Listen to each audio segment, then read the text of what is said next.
ಆತ್ಮೀಯ ವಿದ್ಯಾರ್ಥಿಗಳೇ, ಇವತ್ತು ನಾವು 8ನೇ ತರಗತಿಯ ಒಂದು ವಿಷಯವಾಗಿರ್ತಕ್ಕಂತಹ ಸೂಕ್ಷ್ಮಾಣುಜೀವಿಗಳು ಮಿತ್ರ ಮತ್ತು ಶತ್ರು ಅನ್ನುವಂಥ ವಿಷಯ ಕುರಿತಾಗಿ ನಮ್ಮೊಂದಿಗೆ ಮತ್ತೊಬ್ಬ ವಿಜ್ಞಾನ ಶಿಕ್ಷಕರು ನಮ್ಮ ಜೊತೆಗಿದ್ದಾರೆ. ಅವ್ರ ಜೊತೆಗೆ ಈ ಒಂದು ವಿಷಯವನ್ನು ನಾವು ಚರ್ಚೆಯ ಮುಖಾಂತರ ನಿಮಗೆ ಉಣಬಡಿಸ್ಬೇಕನ್ನುವಂಥ ಉದ್ದೇಶದಿಂದ ಈ ಒಂದು ಸೆಷನನ್ನು ಪ್ರಾರಂಭ ಮಾಡಿದ್ದೇವೆ.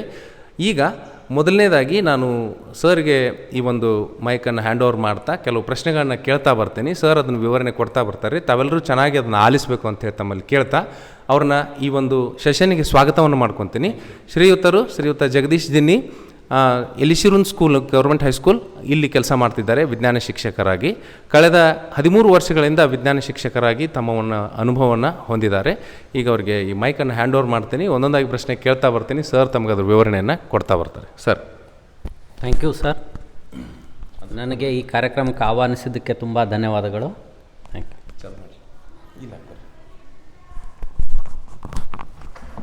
ಸರ್, ನಾ ಮೊದಲನೇ ಕ್ವಶನ್ ನಿಮ್ಗೆ ಏನಂತಂದ್ರೆ, ಇದು ಒಂದು ಸ್ವಲ್ಪ ತಡ್ರಿ, ಕರೆಕ್ಟಾಗಿ ಹಾಕ್ತೀನಿ. ಹಾಂ, ರೈಟ್ ಸರ್. ಸೊ ಮೊದಲನೇ ಪ್ರಶ್ನೆ ಏನಪ್ಪ ಅಂತಂದರೆ, ಸೂಕ್ಷ್ಮಾಣುಜೀವಿಗಳ ಬಗ್ಗೆ ನಾವು ಈ ಒಂದು ಪಾಠವನ್ನು ಪ್ರಾರಂಭ ಮಾಡಿದ್ದೀವಿ. ಸೂಕ್ಷ್ಮಾಣುಜೀವಿಗಳು ಅಂದ್ರೇನು ಅನ್ನುವಂಥದ್ದು ಮೊದಲನೇ ನನ್ನ ಪ್ರಶ್ನೆ. ಎಸ್ ಸರ್, ಸೂಕ್ಷ್ಮಾಣುಜೀವಿಗಳು ಅನ್ನುವಂಥದ್ದು ನೀವು ಈಗ ಈ ಮಕ್ಕಳು 8ನೇ ತರಗತಿಯಲ್ಲಿ ಕೊಟ್ಟಿದ್ದರೂ ಕೂಡ ಸುಮಾರು 4-5ನೇ ತರಗತಿಯಿಂದ ಕೂಡ ಈ ಸೂಕ್ಷ್ಮಾಣುಜೀವಿಗಳ ಬಗ್ಗೆ ಪರಿಕಲ್ಪನೆಯನ್ನು ನಾವು ಹಿಂದಿನ ಪಠ್ಯಕ್ರಮದೊಳಗೆ ನೋಡ್ತಾ ಬಂದಿದ್ದೀವಿ.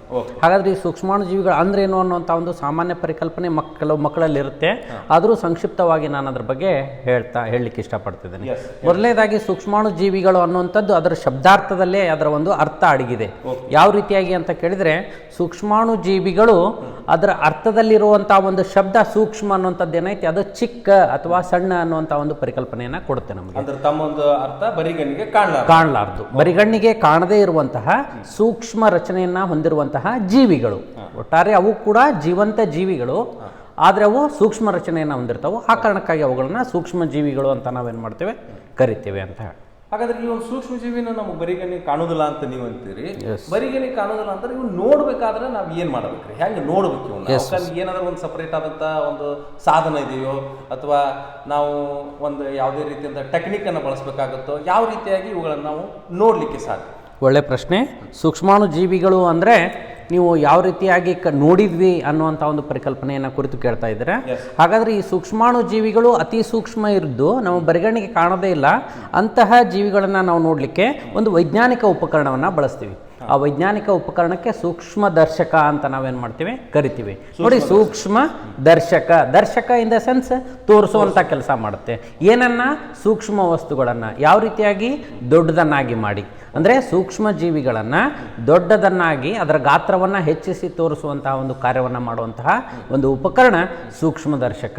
ಈ ಸೂಕ್ಷ್ಮದರ್ಶಕದ ಸಹಾಯದಿಂದ ನಾವು ಸೂಕ್ಷ್ಮಾಣು ಜೀವಿಗಳ ರಚನೆ ಮತ್ತು ಅದರದ್ದು ಕಾರ್ಯಗಳು, ಅದು ಯಾವ ರೀತಿಯಾಗಿ ಜೀವನವನ್ನು ನಡೆಸುತ್ತೆ, ಇದೆಲ್ಲನೂ ಅಧ್ಯಯನ ಮಾಡಲಿಕ್ಕೆ ಏನಾಯಿತು, ಸಾಧ್ಯವಾಯಿತು ಅಂತ ಹೇಳ್ತೇವೆ ನಾವು. ಹಾಗಾದ್ರೆ ನಾವು ಈ ಸೂಕ್ಷ್ಮ ಜೀವಿಯನ್ನ ಬರಿಗಣ್ಣಿಗೆ ನೋಡ್ಲಿಕ್ಕೆ ಸಾಧ್ಯ ಇಲ್ಲ. ಇವಾಗ ನಾವು ಒಂದು ಸ್ಪೆಷಲ್ ಆಗಿರ್ತಕ್ಕಂಥ ಡಿವೈಸ್ ಅಥವಾ ಸಾಧನ ಸಾಧನದಿಂದಲೇ ನೋಡಬಹುದು ಅನ್ನುವಂಥದ್ದು ತಮ್ಮ ಒಂದು ಹೇಳಿಕೆ. ಹಾಗಾದ್ರೆ ಅದು ನಮಗೆ ಆ ಒಂದು ಸೂಕ್ಷ್ಮ ಜೀವಿಯನ್ನ ದೊಡ್ಡದನ್ನಾಗಿ ಮಾಡಿ ತೋರಿಸ್ತದೆ. ಅದಕ್ಕೆ ನಾವು ಸೂಕ್ಷ್ಮ ದರ್ಶಕ ಯಂತ್ರ ಅಂತ ಕರೆದ್ರಿ. ಸರಿ ಸರ್. ಹಾಗಾದ್ರೆ ಈ ಸೂಕ್ಷ್ಮ ಜೀವಿಗಳ ಬಗ್ಗೆ ನಾವೀಗ ನೀವು ಅದ್ರ ಬಗ್ಗೆ ಹೇಳ್ತಾ ಇದ್ದೀರಿ, ಅಂದರೆ ಅಭ್ಯಾಸ ಮಾಡ್ತಾ ಇದ್ದೇವೆ. ಇದಕ್ಕೆ ಏನಾದರೂ ಒಂದು ಹೊಸ ವಿಷಯ ಅಥವಾ ಹೊಸ ಒಂದು ಲೇಬಲ್ ಅದೆಯೋ ಅಥವಾ ಒಂದು ಏನಾದರೂ ಹೆಸರಿದೆಯೋ ಸೂಕ್ಷ್ಮ ಜೀವಿಗಳ ಬಗ್ಗೆ? ಈಗ ಹಾಗೆ ನಾವು ಸಸ್ಯಗಳ ಬಗ್ಗೆ ಅಭ್ಯಾಸ ಮಾಡೋದಕ್ಕೆ ಸಸ್ಯಶಾಸ್ತ್ರ, ಈ ಸೂಕ್ಷ್ಮ ಜೀವಿಗಳ ಬಗ್ಗೆ ಅಭ್ಯಾಸ ಮಾಡೋದಕ್ಕೆ ಏನಾದರೂ ಒಂದು ಹೆಸರಿದೆಯೋ ಏನೋ? ಈ ಸೂಕ್ಷ್ಮ ಜೀವಿಗಳನ್ನು ಅಭ್ಯಾಸ ಮಾಡುವಂತಹ ಒಂದು ವಿಜ್ಞಾನದ ಶಾಖೆ ಏನಿದೆ, ಅದಕ್ಕೆ ನಾವು ಸೂಕ್ಷ್ಮಾಣು ಜೀವಿ ಶಾಸ್ತ್ರ ಅಂತಾನೆ ಕರಿತೀವಿ. ಇಂಗ್ಲಿಷ್ನಲ್ಲಿ ಮೈಕ್ರೋಬಯಾಲಜಿ, ಮೈಕ್ರೋ ಆರ್ಗ್ಯಾನಿಸಮ್ಸ್ ಅನ್ನುವಂಥ ಒಂದು ವರ್ಡ್ ಅಲ್ಲಿ ಮೈಕ್ರೋ ಚಿಕ್ಕ ಅನ್ನುವಂಥದ್ದು ಏನು ಶಬ್ದ ಇದೆ, ಅದನ್ನ ಅಧ್ಯಯನ ಮಾಡೋ, ಲಾಜಿ ಇನ್ ದ ಸೆನ್ಸ್ ಅಧ್ಯಯನ, ಮೈಕ್ರೋಬಯಾಲಜಿ ಇನ್ ದ ಸೆನ್ಸ್ ಸೂಕ್ಷ್ಮಾಣು ಜೀವಿಗಳ ಅಧ್ಯಯನ, ಅಥವಾ ನಾವು ಸೂಕ್ಷ್ಮಾಣು ಜೀವಿ ಶಾಸ್ತ್ರ ಅಂತ ಏನು ಮಾಡ್ತೇವೆ, ಕರಿತೀವಿ. ಈ ಒಂದು ಅಧ್ಯಾಯದೊಳಗೆ ನಾವೇನು ಮಾಡ್ತೀವಿ, ಈ ಒಂದು ಶಾಸ್ತ್ರದೊಳಗೆ ನಾವು ಸೂಕ್ಷ್ಮಾಣು ಜೀವಿಗಳ ಎಲ್ಲ ಗುಣಲಕ್ಷಣಗಳನ್ನು ಕುರಿತು, ಅವುಗಳ ಒಂದು ಬೇರೆ ಬೇರೆ ಪರಿಕಲ್ಪನೆಗಳ ರಚನೆಯನ್ನು ಕುರಿತು, ಅವುಗಳ ಒಂದು ಗುಣಗಳನ್ನು ಕುರಿತು ಅಭ್ಯಾಸವನ್ನು ಮಾಡ್ತೇವೆ.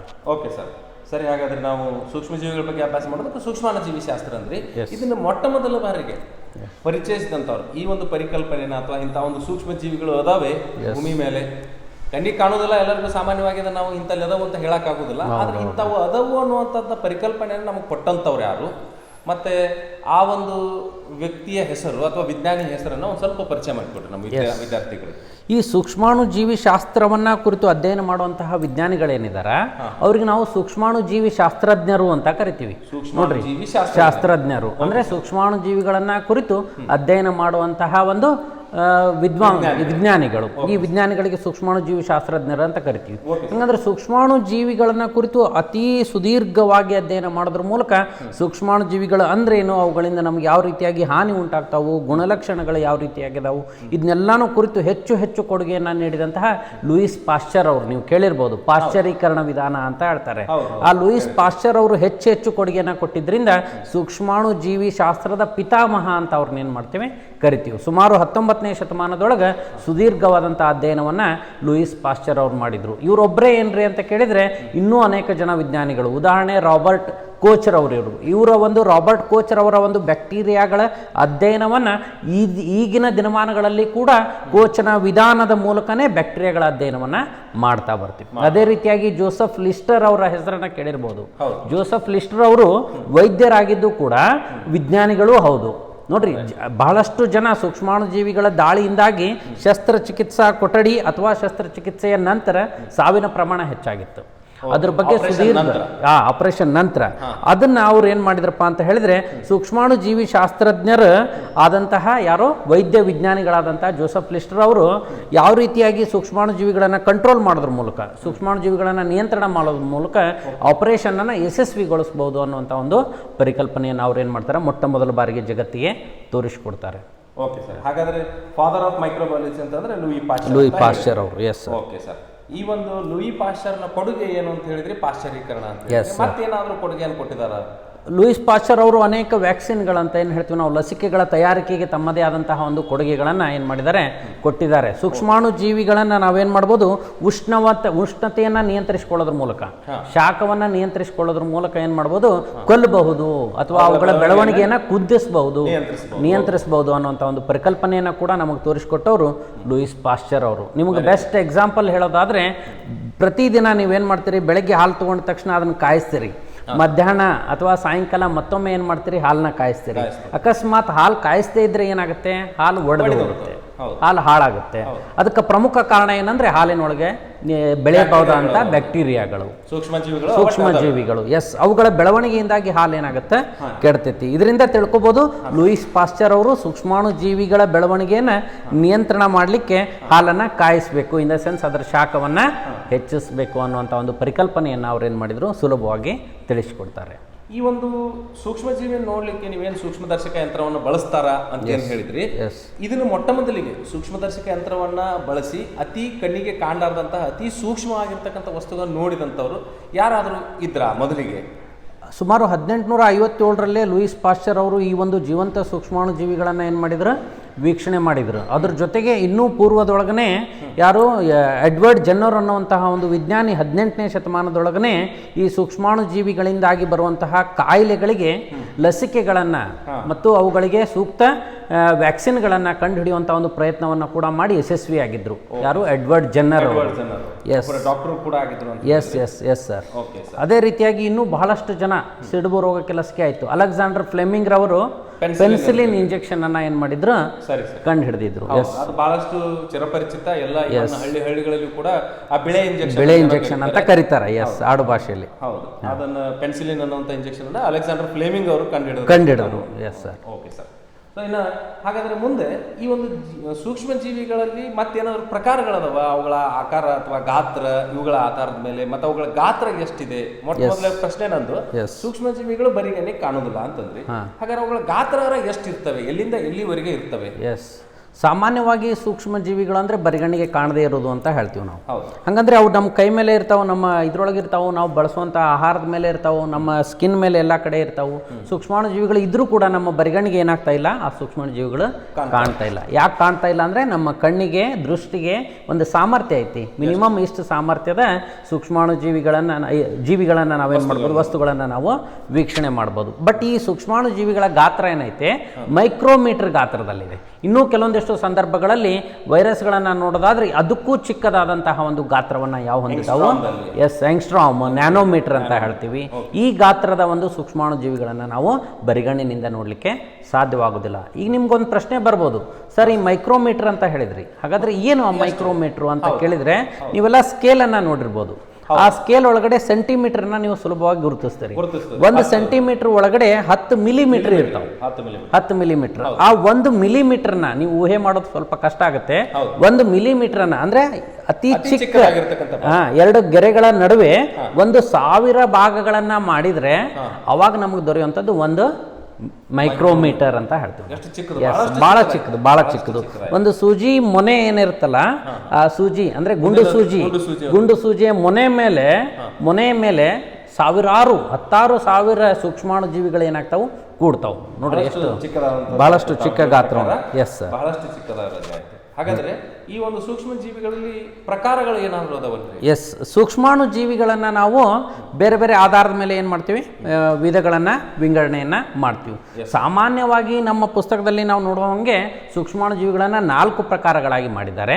ಯಾವುದಪ್ಪ ಅಂತ ಹೇಳಿದ್ರೆ, ಒಂದು ಬ್ಯಾಕ್ಟೀರಿಯಾ, ಶೈವಲ, ಶಿಲೀಂಧ್ರ ಮತ್ತು ಪ್ರೋಟೋಜೋವಾಗಳು. ಈ 4ನ್ನು ಹೊರತುಪಡಿಸಿ ಇನ್ನೂ ಒಂದಿದೆ, ಅದು ಯಾವುದಪ್ಪ ಅಂತ ಹೇಳಿದ್ರೆ ವೈರಸ್. ಒಟ್ಟು 5 ಪ್ರಕಾರಗಳು. 4 ನಾವು ಮುಖ್ಯವಾಗಿ ಹೇಳ್ಕೊತೀವಿ. ಎಸ್, ಇವು ಜೀವಂತ ಇರುವಂತವು. ಬ್ಯಾಕ್ಟೀರಿಯಾ, ಪ್ರೋಟೋಜೋವಾ, ಶೈವಲ, ಶಿಲೀಂಧ್ರ. 4 ಪ್ರಕಾರ. 5ನೇದು ವೈರಸ್. ಯಾಕ್ರಿ ಸರ್ 5ನೇದ್ದು ಬೇರೆ ಹೇಳಿದ್ರಿ ಅಂತ ಕೇಳಿದ್ರೆ, ಬೇರೆ ಯಾಕೆ ಕೇಳಿದ್ರಿ ನೀವು 5ನೇದ್ದು ಅಂತ ಕೇಳಿದ್ರೆ, ಈ ವೈರಸ್ ಹೆಂಗಿರುತ್ತಲ್ಲ, ಈ ವೈರಸ್ ಕೆಲವೊಂದಿಷ್ಟು ಸಂದರ್ಭದೊಳಗ ಜೀವಂತ ಜೀವಿಯ ಲಕ್ಷಣವನ್ನ ಹೊಂದಿದ್ರೆ, ಕೆಲವು ಸಂದರ್ಭದೊಳಗ ನಿರ್ಜೀವಿ ಅಂತ ಇದು ವರ್ತನೆಯನ್ನ ಮಾಡುತ್ತೆ. ಅದರ ಅರ್ಥ ಇದು ಸಾಮಾನ್ಯವಾಗಿ ಅತಿಥೇಯ ಜೀವಿಯಲ್ಲಿ ಬದುಕುತ್ತೆ. ವೈರಸ್ ಅತಿಥೇಯ ಜೀವಿ ಅಂದ್ರೆ ಬೇರೊಂದು ಜೀವಿ, ಅದು ಸಸ್ಯ ಆಗಿರ್ಬೋದು, ಪ್ರಾಣಿ ಆಗಿರ್ಬೋದು, ಅಥವಾ ಇನ್ನೊಂದು ಸೂಕ್ಷ್ಮಾಣು ಜೀವಿ ಆಗಿರ್ಬೋದು, ಅವುಗಳ ಮೇಲೆ ವಾಸ ಮಾಡುತ್ತೆ. ಅಂತಹ ಒಂದು ಸೂಕ್ಷ್ಮಾಣು ಜೀವಿ ಆಗಿದ್ದು ಇದು ಜೀವಿಯಿಂದ ಹೊರಗಡೆ ಇದ್ದಾಗ ನಿರ್ಜೀವಿ ಅಂತೆ ವರ್ತನೆ ಮಾಡುತ್ತೆ, ಜೀವಿಯ ಒಳಗಡೆ ಇದ್ದಾಗ ಸಜೀವಿಯಂತೆ ಮತ್ತು ತನ್ನ ಒಂದು ಸಂತಾನೋತ್ಪತ್ತಿ ಸಾಮರ್ಥ್ಯವನ್ನು ಪಡ್ಕೊಳ್ಳುತ್ತೆ.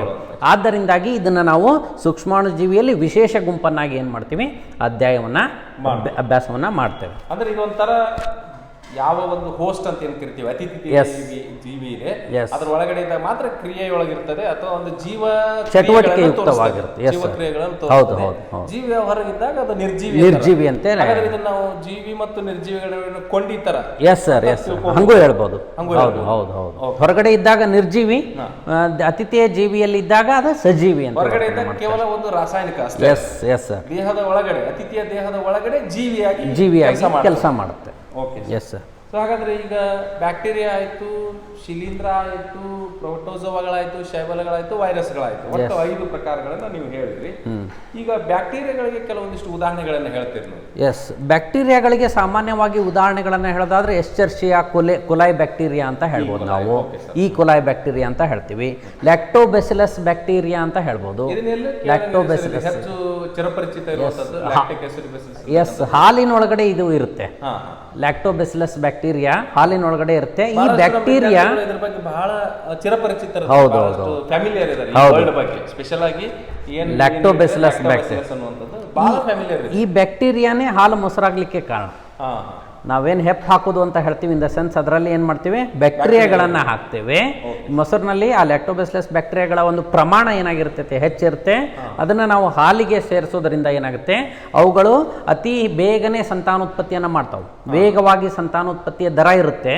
ಅವು ಹೆಚ್ಚು ವೇಗವಾಗಿ ಏನು ಮಾಡ್ತಾವೆ, ಸಂತಾನೋತ್ಪತ್ತಿಯನ್ನು ಮಾಡಿ ಅವುಗಳ ಸಂಖ್ಯೆಯನ್ನು ಹೆಚ್ಚಿಸೋದ್ರ ಮೂಲಕ ಆ ಹಾಲನ್ನೆಲ್ಲ ಏನು ಮಾಡುತ್ತೆ, ಮೊಸರನ್ನಾಗಿ ಪರಿವರ್ತನೆ ಮಾಡುವಂಥ ಒಂದು ಲ್ಯಾಕ್ಟೋಬೆಸಿಲಸ್ ಬ್ಯಾಕ್ಟೀರಿಯಾಗಳಿದಾವೆ. ಅದೇ ರೀತಿಯಾಗಿ ಇನ್ನೂ ಹಾನಿಕಾರಕ ಬ್ಯಾಕ್ಟೀರಿಯಾಗಳು ಕೂಡ ಇದಾವೆ. ನೀವೆಲ್ಲ ಗೊತ್ತಿರ್ಬೋದು, ಟೈಫಾಯ್ಡ್ ಜ್ವರ ಬಂದೈತಿ ಅಂತ ಹೇಳ್ತಾರೆ. ಸಾಲ್ಮೊನೆಲ್ಲಾ ಟೈಫಿ ಅನ್ನುವಂಥ ಬ್ಯಾಕ್ಟೀರಿಯಾ ಅದಕ್ಕೆ ಕಾರಣವಾಗೈತಿ. ಅದೇ ರೀತಿಯಾಗಿ ಟ್ಯೂಬರ್ಕ್ಯುಲಸ್ ಬೆಸಿಲಸ್ ಅಂತ, TB ಅಥವಾ ಕ್ಷಯ ರೋಗ ಅಂತ ಹೇಳ್ತಾರೆ, ಅದಕ್ಕೂ ಕೂಡ ಯಾವ್ದು ಕಾರಣ, ಬ್ಯಾಕ್ಟೀರಿಯಾ ಕಾರಣ. ಇದು ಬಹಳಷ್ಟು ಹಿಂದೆ ಈಗ ಒಂದು ಸುಮಾರು ಒಂದು 10 ವರ್ಷಗಳ ಹಿಂದೆ, ಒಂದು ದಶಕದ ಹಿಂದೆ ಈ ರೋಗಕ್ಕೆ ತುತ್ತಾದಂತವ್ರನ್ನ ಬಹಳಷ್ಟು ಜನ ನಾವು ಚಿಕ್ಕವರೆಲ್ಲ ನೋಡ್ತಿದ್ವಿ. ಏನಾಗಿದೆಪ್ಪ ಅಂತಂದ್ರೆ ಇಲ್ಲ ಟಿಬಿ ಆಗೈತಿ ಅಂತಂದ್ರೆ ಅವ್ನ ಆ ಮನೆಯಿಂದನೇ ಹೊರಗೆ ಇಡ್ತಿದ್ರು. ಭಯಾನಕವಾಗಿರ್ತಕ್ಕಂಥ ರೋಗ ಇದಾಗಿತ್ತು. ಹೌದು, ಇದು ಕೇಳಿದ್ರೆ ಸರ್ ನಾವು ಕ್ಷಯ ರೋಗವನ್ನ. ಹಾಗಾದ್ರೆ ಇದು ಕ್ಷಯ ರೋಗವನ್ನು ಉಂಟು ಮಾಡುವಂತ ಬ್ಯಾಕ್ಟೀರಿಯಾಗಳಿವೆ, ಹಾಲನ್ನು ಮೊಸರು ಮಾಡ್ತಕ್ಕಂಥ ಬ್ಯಾಕ್ಟೀರಿಯಾಗಳಿವೆ. ಅವಕ್ಕೇನಾದ್ರು ಆಕಾರ ಏನಾದ್ರು ಇದಾವೆ? ಇದಾವೆ ಬ್ಯಾಕ್ಟೀರಿಯಾಗಳನ್ನ ನಾವು ಅವುಗಳ ಆಕಾರದ ಮೇಲೆ ಕೂಡ ಏನ್ ಮಾಡ್ಬೋದು, ವಿಂಗಡಣೆಯನ್ನ ಮಾಡ್ಬೋದು. ಬ್ಯಾಕ್ಟೀರಿಯಾಗಳನ್ನ ಅಗದಿ ಸಿಂಪಲ್ ಆಗಿ ಹೇಳೋದಾದ್ರೆ ಕೋಲು ಅಥವಾ ಬಡಿಗೆ ಆಕಾರದಲ್ಲಿರುವಂತವು, ದಂಡಾಕಾರದಲ್ಲಿರುವಂತಹ ಬ್ಯಾಕ್ಟೀರಿಯಾಗಳನ್ನ ನಾವು ಬ್ಯಾಸಿಲಸ್ ಅಂತ ಏನ್ ಮಾಡ್ತೇವೆ, ಕರಿತೀವಿ. ಅದನ್ನ ಮೋನೋ ಅಂದ್ರೆ ಒಂದೇ ಇದ್ರೆ ಬ್ಯಾಸಿಲಸ್ ಅಂತ ಕರಿತೀವಿ. ಬಹಳಷ್ಟು ದಂಡಾಕಾರದ ಬ್ಯಾಕ್ಟೀರಿಯಾಗಳಿದ್ರೆ ಬ್ಯಾಸಿಲೈ ಅನ್ನುವಂಥ ಒಂದು ಬ್ಯಾಸಿಲೈ ಅಂದ್ರೆ ದಂಡಾಕಾರದ ಬ್ಯಾಕ್ಟೀರಿಯಾಗಳು, ಅನೇಕ ಬ್ಯಾಕ್ಟೀರಿಯಾಗಳಿದ್ದಾಗ ಬಹುವಚನದೊಳಗೆ ಅದನ್ನ ಬ್ಯಾಸಿಲೈ ಅಂತ ಏನ್ ಮಾಡ್ತೀವಿ ನಾವು ಕರಿತೀವಿ. ಅದೇ ರೀತಿಯಾಗಿ ದುಂಡನೆಯ ಬ್ಯಾಕ್ಟೀರಿಯಾಗಳನ್ನ ಅಂದ್ರೆ ರೌಂಡ್ ಶೇಪ್ ಇರುವಂತಹ ಬ್ಯಾಕ್ಟೀರಿಯಾಗಳನ್ನ ನಾವೇನ್ ಮಾಡ್ತೀವಿ, ಕೋಕಸ್ ಅಂತ ಏನ್ ಮಾಡ್ತೇವೆ, ಕರಿತೀವಿ. ಅಕಸ್ಮಾತ್ ಒಂದಿದ್ರೆ, ಬಹಳಷ್ಟಿದ್ರೆ ಅದನ್ನ ಕೋಕೈ ಬ್ಯಾಕ್ಟೀರಿಯಾಗಳು ಅಂತ ಏನ್ ಮಾಡ್ತೇವೆ, ಹೇಳ್ತೇವೆ. ಹಿಂಗೆ ಸ್ಪಿರಿಲಮ್ ಸ್ಪ್ರಿಂಗ್ ಆಕಾರ, ಸುರುಳಿ ಆಕಾರ ಇರುವಂತಹ ಬ್ಯಾಕ್ಟೀರಿಯಾಗಳನ್ನ ನಾವೇನ್ ಮಾಡ್ತೇವೆ, ಸ್ಪಿರಿಲೈ ಅಂತ ಕರಿತೇವೆ. ಬಹಳಷ್ಟಿದ್ದಾಗ, ಒಂದೇ ಇದ್ದಾಗ ಸ್ಪಿರಿಲಮ್ ಅಂತ ಏನ್ ಮಾಡ್ತೇವೆ, ಕರಿತೇವೆ. ಹಂಗೆ ನಾವು ಕೋಕೈ ಬ್ಯಾಕ್ಟೀರಿಯಾ ಅಂತ ಹೇಳ್ತೀವಿ. ಇನ್ನೂ ಅನೇಕ ವಿಧದ ಬ್ಯಾಕ್ಟೀರಿಯಾಗಳನ್ನ ಡಿಪ್ಲೋಕಾಕೈ ಅಂತ ಹೇಳ್ಬೋದು, ಅಥವಾ ಕಾಮಾ ಶೇಪ್ಡ್ ಬ್ಯಾಕ್ಟೀರಿಯಾ ಅಂತ ಹೇಳ್ಬೋದು. ನಾವೇನ್ ಹೇಳ್ತೀವಲ್ಲ, ಕಾಮಾ ಆಕಾರದ ರಚನೆಯನ್ನ ಏನಾಗಿರ್ತಾವ, ಹೊಂದಿರ್ತಾವ. ಆ ಟೈಪ್ ಕಾಮಾ ಆಕಾರದ ಆ ಶೇಪ್ ಅನ್ನ ಹೊಂದಿರ್ತಾವ. ಹಿಂಗೆ ನಾವು ಅವುಗಳ ರಚನೆಯನ್ನ ಆಧಾರವಾಗಿಟ್ಕೊಂಡು ಬ್ಯಾಕ್ಟೀರಿಯಾಗಳನ್ನ ವೈವಿಧ್ಯಮಯವಾಗಿ ವಿಂಗಡಣೆಯನ್ನ ಮಾಡಬಹುದು.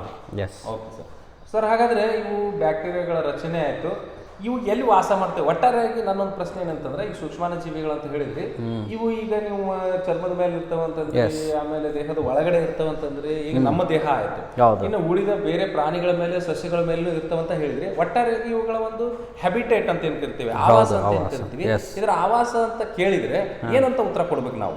ನಾನು ನಿಮ್ಗೊಂದು ಪ್ರಶ್ನೆ ಕೇಳ್ತೀನಿ. ದೇವ್ರು ಎಲ್ಲಿದ್ದಾನ ಅಂತ ಕೇಳಿದ್ರೆ ನೀವು ಏನ್ ಹೇಳ್ತೀರಿ? ಎಲ್ಲಾ ಕಡೆ. ಹಂಗೆ ಸೂಕ್ಷ್ಮಾಣು ಜೀವಿಗಳು ಕೂಡ ಸರ್ವಾಂತರ್ಯಾಮಿ, ಎಲ್ಲ ಕಡೆಗೂ ಇದಾನ. ಓಮ್ನಿ ಪ್ರೆಸೆಂಟ್ ಅಂತ ಹೇಳ್ತೀವಿ ನಾವು. ನೀರೊಳಗೆ ಇದಾನ, ಹೌದಲ್ಲ, ಇದಾವು. ಮಣ್ಣಿನೊಳಗೆ ಇದಾವು, ಗಾಳಿಯಲ್ಲಿ ಅದಾವು, ಇತರೆ ಜೀವಿಗಳಲ್ಲಿ ಕೂಡ ವಾಸಿದಾವು.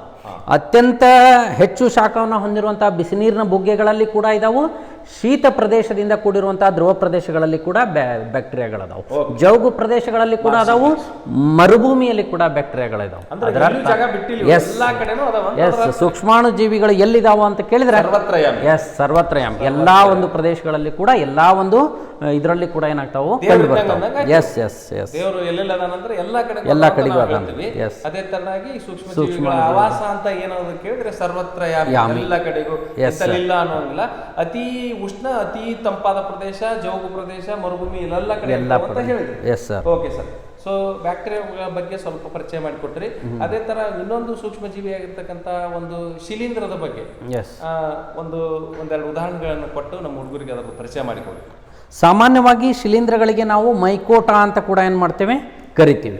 ಈ ಮೈಕೋಟಾ ಕುಟುಂಬಕ್ಕೆ ಸೇರಿರುವಂತಹ ಒಂದು ಶಿಲೀಂಧ್ರಗಳೇ ಇದಾವು. ನೀವು ಸಾಮಾನ್ಯವಾಗಿ ನೋಡಿರ್ತೀರಿ, ಚಪಾತಿ ಅಥವಾ ಯಾವುದೋ ಒಂದು ಆಹಾರ ಪದಾರ್ಥವನ್ನ ಮಾಡಿಟ್ಟು 1-2 ದಿವಸ ನೀವು ಅದನ್ನ ಬಳಕೆ ಮಾಡಿಲ್ಲ, ಹಂಗೆ ಇಟ್ಟಿದ್ರಿ ಅಂದ್ರೆ ಅದರ ಮೇಲೆ ಒಂದು ಬೂಸ್ಟ್ ಆಕಾರದ ಒಂದು ಇದು ಬಂದಿರ್ತೈತೆ. ಸಾಮಾನ್ಯವಾಗಿ ನಾವು ಬೂಳ್ಸು ಅಂತ ಹೇಳ್ತೀವಿ.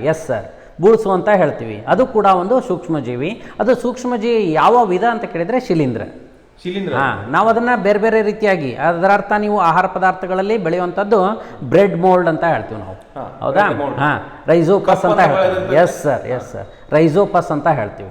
ಆ ರೈಸೋಪಸ್. ಅದೇ ರೀತಿಯಾಗಿ ನೀವು ಯಾವುದು ಲಿಂಬೆ ಹಣ್ಣನ್ನ ಹೆಚ್ಚಿ ಇಟ್ಟಂತ ಸಂದರ್ಭದಲ್ಲಿ ಅಲ್ಲಿ ನಿಮಗೆ ಬೆಳೆಯುತ್ತೆ ನೋಡ್ರಿ, ಅದ್ರ ಮೇಲೆ ಕೂಡ ಬೆಳೆಯುತ್ತೆ. ಹಂಗೆ ಅದು ಕೂಡ ಶಿಲೀಂಧ್ರನೇ, ಅದು ಕೂಡ ಒಂದು ಶಿಲೀಂಧ್ರನೇ. ಅದಕ್ಕೆ ನಾವು ಏನಂತ ಹೇಳ್ತೀವಿ ಅಂದ್ರೆ, ಸಾಮಾನ್ಯವಾಗಿ ನಾಯಿ ಕೊಡೆ ಅಂತ ಆಡು ಭಾಷೆ ಒಳಗೆ ಏನ್ ಮಾಡ್ತೀವಿ, ಕರಿತೀವಿ ಅದನ್ನ. ಅಣಬೆ ಅಂತಾನೂ ಕರೀತಾರೆ. ಬೇರೆ ಬೇರೆ ವಿಧದ ಅಣಬೆಗಳಿದಾವು. ನಾವು ಖಾದ್ಯವಾಗಿ, ಆಹಾರವಾಗಿ ಬಳಸುವಂತ ಅಣಬೆಗಳನ್ನು ಕೂಡ ನಾವೇನ್ ಮಾಡ್ತೀವಿ, ಲಾಭದಾಯಕ ಉದ್ದೇಶದಿಂದ ಕೂಡ ಬೆಳಿತೀವಿ ಅವನ್ನ. ವ್ಯವಹಾರಿಕವಾಗಿ.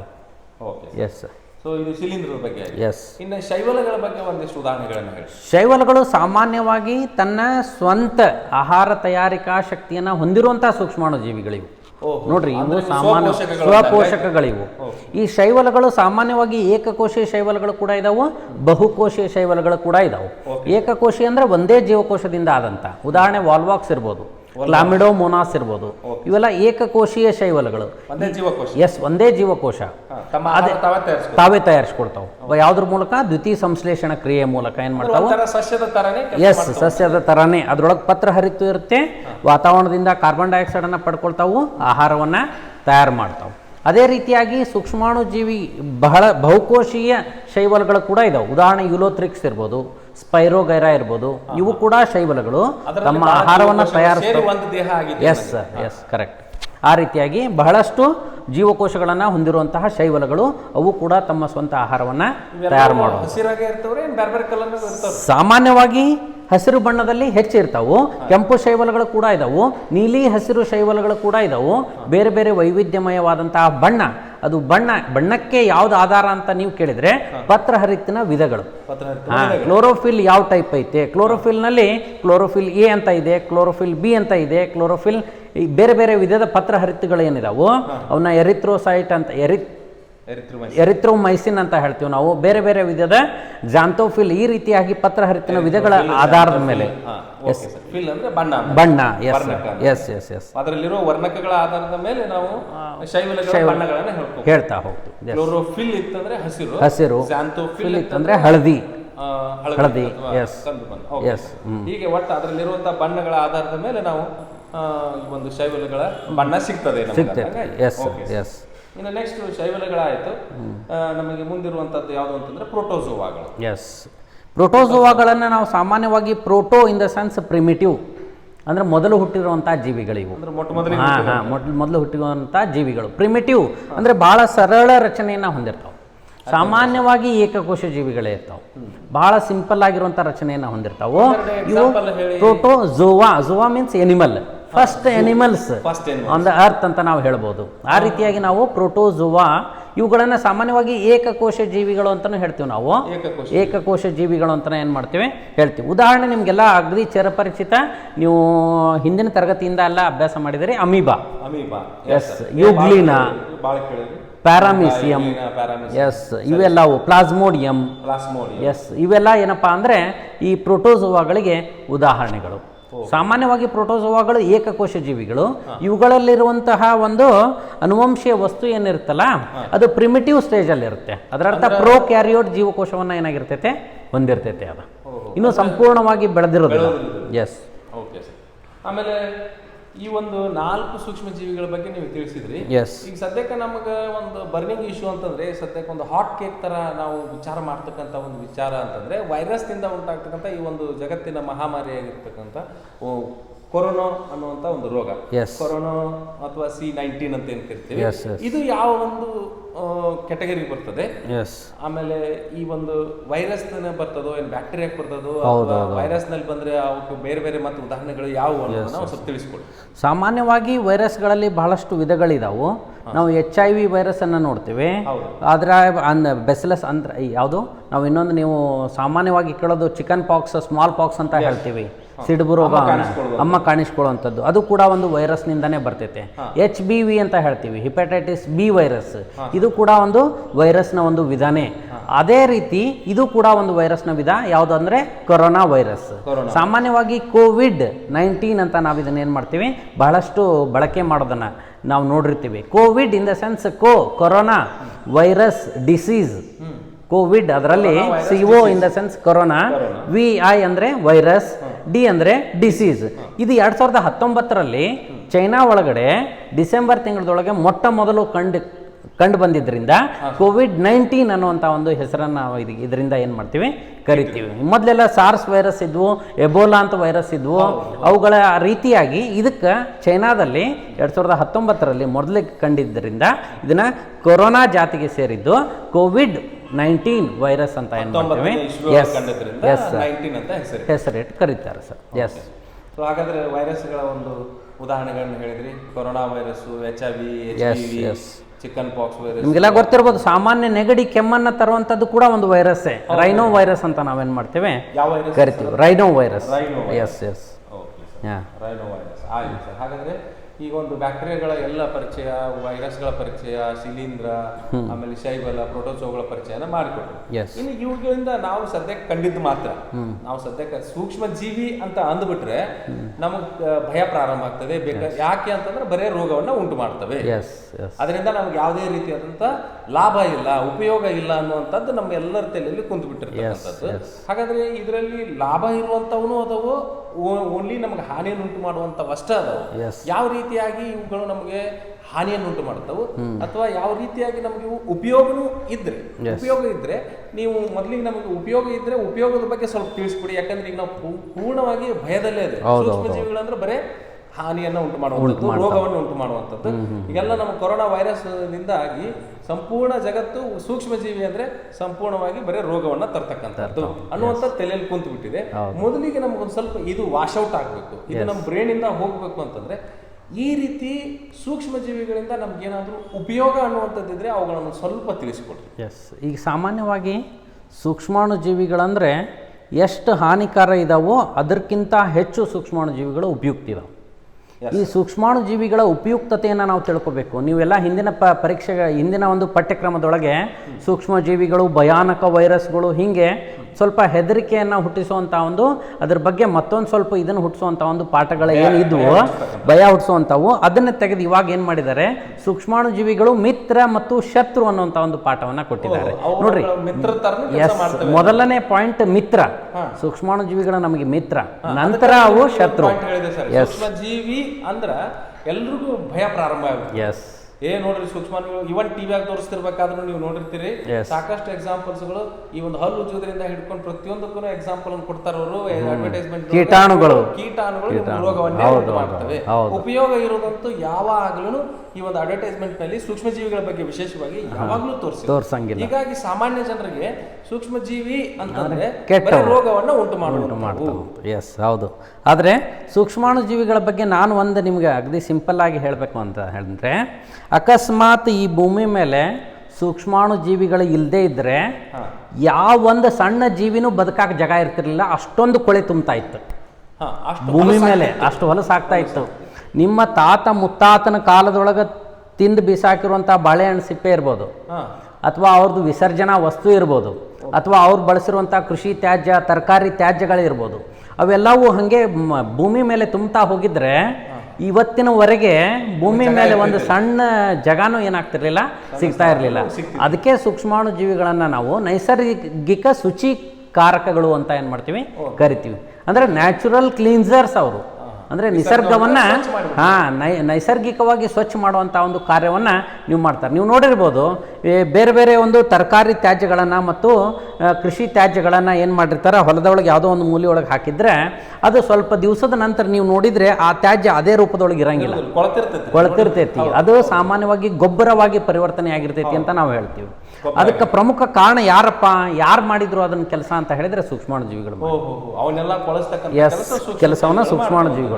Yes sir. ಈ ಕೊಳೆಯಿಸೋದು ಒಂದೇ ಮಾಡ್ತದೋ ಮತ್ತೆ ಅವುಗಳಿಂದ ಏನಾದ್ರೂ ನಮ್ಗೆ ಉಪಯೋಗ, ಇನ್ನೂ ಬಹಳಷ್ಟು ಉಪಯೋಗಗಳು. ಹಾಲನ್ನು ಮೊಸರು ಮಾಡ್ತೈತಿ ಅಂತ ಹೇಳಿ ಒಂದು.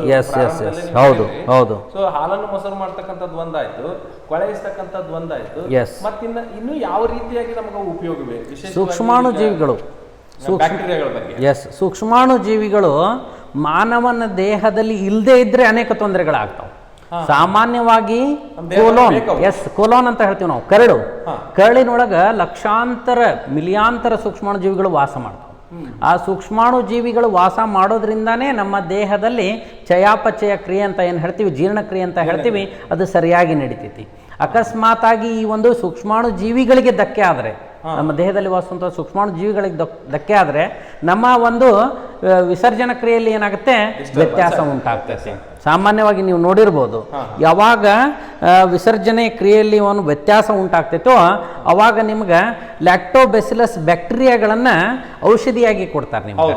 ಎಸ್, ಆ ರೀತಿಯಾಗಿ ಅದರ ಅರ್ಥ ಸೂಕ್ಷ್ಮಾಣು ಜೀವಿಗಳು ನಮಗೆ ಅತ್ಯುಪಯುಕ್ತ. ಅತ್ಯಂತ ಲಾಭದಾಯಕ. ನಾವು ಸರಿಯಾಗಿ ಜೀವನ ಮಾಡಬೇಕು ಅಂದ್ರೆ ನಮ್ಮೊಳಗೆ ಸೂಕ್ಷ್ಮಾಣುಜೀವಿಗಳು ಇರಬೇಕು. ಆದ್ರೆ ಎಲ್ಲಾ ಸೂಕ್ಷ್ಮಾಣುಜೀವಿಗಳು ಅಂತ ಕೇಳಿದ್ರೆ ಅಲ್ಲ, ಕೆಲವೊಂದಿಷ್ಟು ಹಾನಿಕಾರಕ ಸೂಕ್ಷ್ಮಾಣುಜೀವಿಗಳದ, ಅವಕ್ಕೆ ನಾವು ಫಾರಿನ್ ಬಾಡಿ ಅಂತ ಹೇಳ್ತೀವಿ, ಅಥವಾ ನಾವು ನಮಗೆ ತೊಂದರೆಯನ್ನು ಉಂಟು ಮಾಡುವಂಥ ಪ್ಯಾಥೋಜನ್ಸ್ ಅಂತ ಹೇಳ್ತೀವಿ. ಈ ಒಂದು ಸೂಕ್ಷ್ಮಾಣುಜೀವಿಗಳು ಬಂದಾಗ ನಮ್ಗೆ ಅನೇಕ ತೊಂದರೆಗಳನ್ನು ಉಂಟು ಮಾಡ್ತಾವೆ. ಯಾವ ಲೆವೆಲ್ಗೆ ತೊಂದರೆ ಮಾಡ್ತಾವೆ ಅಂದ್ರೆ ನಮ್ಮ ಪ್ರಾಣಾಪಾಯದವರೆಗೂ ಏನು ಮಾಡ್ಬೋದು, ಒಯ್ಬೋದು. ಅದೇ ರೀತಿಯಾಗಿ ಕೆಲವೊಂದಿಷ್ಟು ಸೂಕ್ಷ್ಮಾಣುಜೀವಿಗಳು ಇಲ್ಲದೇ ಇದ್ರೆ ನಮ್ಮ ಪ್ರಾಣ ಹೋಗುವಂಥ ಒಂದು ಸಂದರ್ಭ ಕೂಡ ಇರುತ್ತೆ. ಈ ರೀತಿಯಾದಂಥ ಒಂದು ಸೂಕ್ಷ್ಮಾಣುಜೀವಿಗಳನ್ನು ನಾವು ಒಂದೇ ದೃಷ್ಟಿಯಿಂದ ನೋಡದೆ ಎರಡು ಮಿತ್ರ ಮತ್ತು ಶತ್ರು ಅನ್ನೋದನ್ನು ನಾವು ಅರ್ಥ ಮಾಡ್ಕೋಬೇಕಾಗುತ್ತೆ. ಈಗ ನಮ್ಮ ಈ ಒಂದು ಸಮಾಜದಲ್ಲಿ ಅತಿ ಹೆಚ್ಚು ಅಂಗಡಿಗಳನ್ನು ನಾವು ಒಂದು ಲೈನ್ಗಳಿಗೆ ಹೋದ್ರೆ ಅಲ್ಲಿ ಹೆಚ್ಚು ಅಂಗಡಿಗಳನ್ನ ನಾವು ನೋಡ್ತಕ್ಕಂಥದ್ದು ಒಂದು ಬೇಕರಿ ಅಂಗಡಿಗಳು ಅಥವಾ ರೆಸ್ಟೋರೆಂಟ್ಗಳು, ಅದನ್ನು ಬಿಟ್ಟರೆ ವೈನ್ ಶಾಪ್ಗಳು. Wine shop. ಹಾಗಾದ್ರೆ ಈ ಅಂಗಡಿಗಳಲ್ಲಿಯೂ ಕೂಡ ಏನು ವಸ್ತುಗಳು ತಯಾರಾಗ್ತವೆ? ಈಗ ಹಾರ್ಡ್ ಡ್ರಿಂಕ್ ಇರ್ಬೋದು, ಅಥವಾ ಬೇಕರಿಗಳಲ್ಲಿ ಬ್ರೆಡ್, ಕೇಕ್ ಇಂಥವೆಲ್ಲವುಗಳು ಇರ್ಬೋದು. ಇವುಗಳಲ್ಲಿ ಏನಾದರೂ ಸೂಕ್ಷ್ಮ ಜೀವಿಗಳ ಪಾತ್ರ ಇದೆ? ಪ್ರಮುಖವಾಗಿ ಇಡ್ಲಿ ಸೆಂಟರ್ ನಮ್ ಗದಗ ನೋಡ್ಬಿಟ್ರೆ ನಿಮಗ ಒಂದು 10 ಮೀಟರ್ನೊಳಗೆ 2-3 ಇಡ್ಲಿ ಸೆಂಟರ್ಗಳು ಸಿಗ್ತಾವ. ಸೊ ಹಾಗಾದ್ರೆ ಈ ಒಂದು ರೀತಿಯಾದಂತಹ ಆಹಾರ ತಯಾರಿಕೆಯಲ್ಲಿ ಬೇಕರಿ ಇರ್ಬೋದು, ಇಡ್ಲಿ ಸೆಂಟರ್ಗಳಿರ್ಬೋದು, ರೆಸ್ಟೋರೆಂಟ್ಗಳಿರ್ಬೋದು, ವೈನ್ ಶಾಪ್ಗಳಿರ್ಬೋದು, ಇವುಗಳಲ್ಲಿ ಸೂಕ್ಷ್ಮ ಜೀವಿಗಳ ಪಾತ್ರ ಏನಾದರೂ ಇದೆಯಾ? ಯಾವ ಸೂಕ್ಷ್ಮ ಜೀವಿ ಮತ್ತೆ ಅದು ಯಾವ ಕೆಲಸವನ್ನ ಮಾಡೋದು? Yes, definitely. ಒಂದೊಂದಾಗಿ ನೋಡೋದಾದ್ರೆ ಹಾಲು ಮೊಸರಾಗ್ಲಿಕ್ಕೆ ಲ್ಯಾಕ್ಟೋಬೆಸಿಲಸ್ ಬ್ಯಾಕ್ಟೀರಿಯಾ ಕಾರಣ ಅಂತ ನಾವು ಆಗಲೇ ಏನು ಮಾಡಿದ್ವಿ, ಡಿಸ್ಕಷನ್ ಅನ್ನ ಮಾಡಿದ್ವಿ. ಅದೇ ರೀತಿಯಾಗಿ ಈ ಒಂದು ಬ್ರೆಡ್ ಮತ್ತು ಕೇಕ್ಗಳ ತಯಾರಿಕೆಯಲ್ಲಿ ಒಂದು ಶಿಲೀಂಧ್ರವನ್ನು ಬಳಸ್ತಾರೆ. ಆ ಶಿಲೀಂಧ್ರ ಯಾವುದಪ್ಪ ಅಂತ ಹೇಳಿದ್ರೆ ಈಸ್ಟ್ ಅನ್ನುವಂಥ ಒಂದು ಶಿಲೀಂಧ್ರವನ್ನು ದೊಡ್ಡ ದೊಡ್ಡ ಹೋಟೆಲ್ ಉತ್ಪನ್ನಗಳನ್ನು ತಯಾರು ಮಾಡುವಂಥ ಸಂದರ್ಭದಲ್ಲಿ ಇಡ್ಲಿ ಮತ್ತು ದೋಸೆ ತಯಾರಿಕೆಯಲ್ಲಿ ಕೂಡ ಇದನ್ನ ಏನು ಮಾಡ್ತಾರೆ, ಈಸ್ಟನ್ನು ಬಳಕೆ ಮಾಡ್ತಾರೆ. ವ್ಯಾವಹಾರಿಕವಾಗಿ ಹೊರಗಡೆ ನಮಗೇನಾಗುತ್ತೆ, ಬಾಕ್ಸ್ಗಳಲ್ಲಿ ಈಸ್ಟ್ ಪೌಡರ್ ಸಿಗುತ್ತೆ. ಆ ಈಸ್ಟ್ ಪೌಡರ್ನ ಹಾಕೋದ್ರಿಂದ ಆ ಈಸ್ಟ್ ಏನಾಗುತ್ತೆ, ತನ್ನ ಒಂದು ಕ್ರಿಯೆಯಿಂದಾಗಿ ಕಾರ್ಬನ್ ಡೈಆಕ್ಸೈಡ್ ಅನ್ನು ಏನು ಮಾಡುತ್ತೆ, ಬಿಡುಗಡೆ ಮಾಡ್ತೈತಿ. ಕಾರ್ಬನ್ ಡೈಆಕ್ಸೈಡ್ ಬಿಡುಗಡೆ ಮಾಡುತ್ತೆ. ಆ ಕಾರ್ಬನ್ ಡೈಆಕ್ಸೈಡ್ ಏನು ಮಾಡ್ತೈತೆ, ಗಾಳಿ ಗುಳ್ಳೆಗಳನ್ನು ಉಂಟು ಮಾಡುತ್ತೆ. ಅದಕ್ಕೆ ಬ್ರೆಡ್ ನೋಡ್ರಿ ನೀವು, ಪಫಿ ಇರ್ತೈತೆ, ಮೃದುವಾಗಿರ್ತೈತೆ.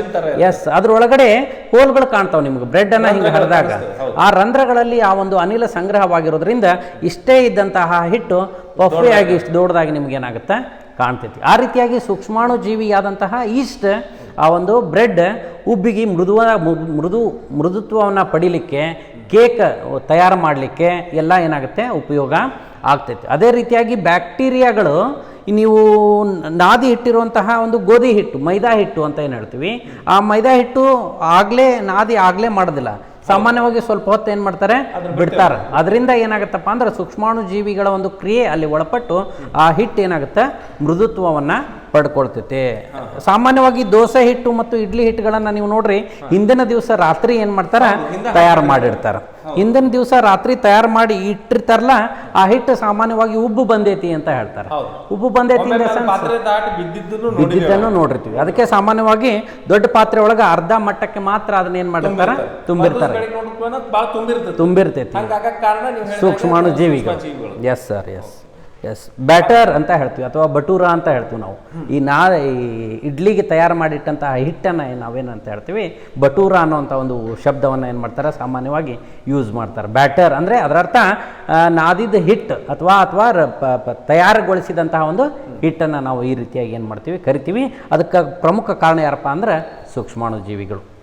ಅದೇ ಥರ ಈಗ ವೈನ್ ಶಾಪ್ನಲ್ಲಿ ನಾವು ಈಗ ಒಂದು ದ್ರಾಕ್ಷಾರಸ ಇರ್ಬೋದು, ಅಥವಾ ಈ ಸಕ್ಕರೆ ರಸ ಇರ್ಬೋದು, ಏನು ನಮ್ಮ ಕಬ್ಬಿನ ರಸ ಇರ್ತದೆ, ಅವುಗಳನ್ನ ಏನಾದ್ರೂ ಉಪಯೋಗಿಸ್ಕೊಂಡು ವೈನ್ ತಯಾರು ಮಾಡ್ತಾರೆ. ಅವುಗಳಲ್ಲಿ ಹೇಗೆ ಸೂಕ್ಷ್ಮ ಜೀವಿಗಳ ಪಾತ್ರ ಇದೆ, ಅದರಲ್ಲಿ ಭಾಗವಹಿಸುವಂತ ಸೂಕ್ಷ್ಮ ಜೀವಿ ಯಾವ್ದು? ನೀವು ಸಾಮಾನ್ಯವಾಗಿ ಹೇಳಿದ್ರೆ ಆಗಲೇ ಈ ಪ್ರಶ್ನೆಯನ್ನ ನಿಮ್ಮಿಂದ ಬಂದಿತ್ತು. ಯಾವುದಪ್ಪ ಅಂತ ಹೇಳಿದ್ರೆ ಹುದುಗುವಿಕೆ ಅಂತ ನಾವು ಕರಿತೀವಿ, ಫರ್ಮೆಂಟೇಷನ್ ಅಂತ ಹೇಳ್ತೀವಿ. ಈ ಹುದುಗುವಿಕೆ ಅನ್ನುವಂಥದ್ದು ಏನೈತಿ, ಸಕ್ಕರೆಯಿಂದ ಆಲ್ಕೋಹಾಲ್ ಅನ್ನ ತಯಾರು ಮಾಡುವಂಥದ್ದು. ಸಕ್ಕರೆಯಿಂದ ಆಲ್ಕೋಹಾಲ್ ಅಥವಾ ಕಾಕಂಬಿ ಅಂತ ಏನು ಹೇಳ್ತೀವಿ ನಾವು, ಸಕ್ಕರೆ ತಯಾರಿಕೆಯಲ್ಲಿ ಏನು ಉಪ ಉತ್ಪನ್ನವಾಗಿ ದೊರೀತೈತೋ ಕಾಕಂಬಿ, ಆ ಕಾಕಂಬಿಯಿಂದ ಏನು ಮಾಡ್ತಾರೆ, ಹುದುಗುವಿಕೆಗೆ ಒಳಪಡಿಸಿ, ಹುದುಗುವಿಕೆ in the sense with the help of micro organism. ಸೂಕ್ಷ್ಮಾಣು ಜೀವಿಗಳ ಸಹಾಯದಿಂದ ಆ ಕಾಕಂಬಿಯನ್ನು ಆಲ್ಕೋಹಾಲನ್ನಾಗಿ ಮದ್ಯ ಅಂತ ಏನು ಹೇಳ್ತೀವಿ ನಾವು, ಸರಾಯಿ ಅಂತ ಏನು ಹೇಳ್ತೀವಿ, ಅದನ್ನು ತಯಾರಿಸಲಿಕ್ಕೆ ಏನು ಮಾಡ್ತಾರೆ ಈ ಒಂದು ಸೂಕ್ಷ್ಮಾಣು ಜೀವಿಗಳು ಏನು ಮಾಡ್ತಾವೆ, ಸಹಾಯವನ್ನು ಮಾಡ್ತಾವೆ. ಅಲ್ಲಿ ಕೂಡ ಈಸ್ಟ್ ಏನಾಗುತ್ತೆ, ಇದು ಒಂದು ತಯಾರಿಕಾ ಒಂದು ಮಾಧ್ಯಮವಾಗಿ ಏನು ಮಾಡುತ್ತೆ, ಕಾರ್ಯವನ್ನು ಮಾಡ್ತೈತಿ, ಮೀಡಿಯೇಟರ್ ಆಗಿ ದೊಡ್ಡ ಪ್ರಮಾಣದಲ್ಲಿ ನಮ್ಮ ವಾಣಿಜ್ಯ ಒಂದು ಏರಿಕೆಗೆ ವಾಣಿಜ್ಯ ಉದ್ದೇಶದಿಂದ ಈ ಒಂದು ಈಸ್ಟ್ ಬಹಳಷ್ಟು ಅನುಕೂಲವಾಗಿದೆ. ಸೂಕ್ಷ್ಮಾಣು ಜೀವಿಯಾದಂತಹ ಈಸ್ಟ್ ಇದೊಂದು ಶಿಲೀಂಧ್ರದ ಗುಂಪಿಗೆ ಬರುತ್ತೆ. ಶಿಲೀಂಧ್ರಗಳಿಂದ ನಾವು ಬಹಳಷ್ಟು ಉಪಯೋಗಗಳನ್ನು ಪಡ್ಕೊಳ್ತೇವೆ.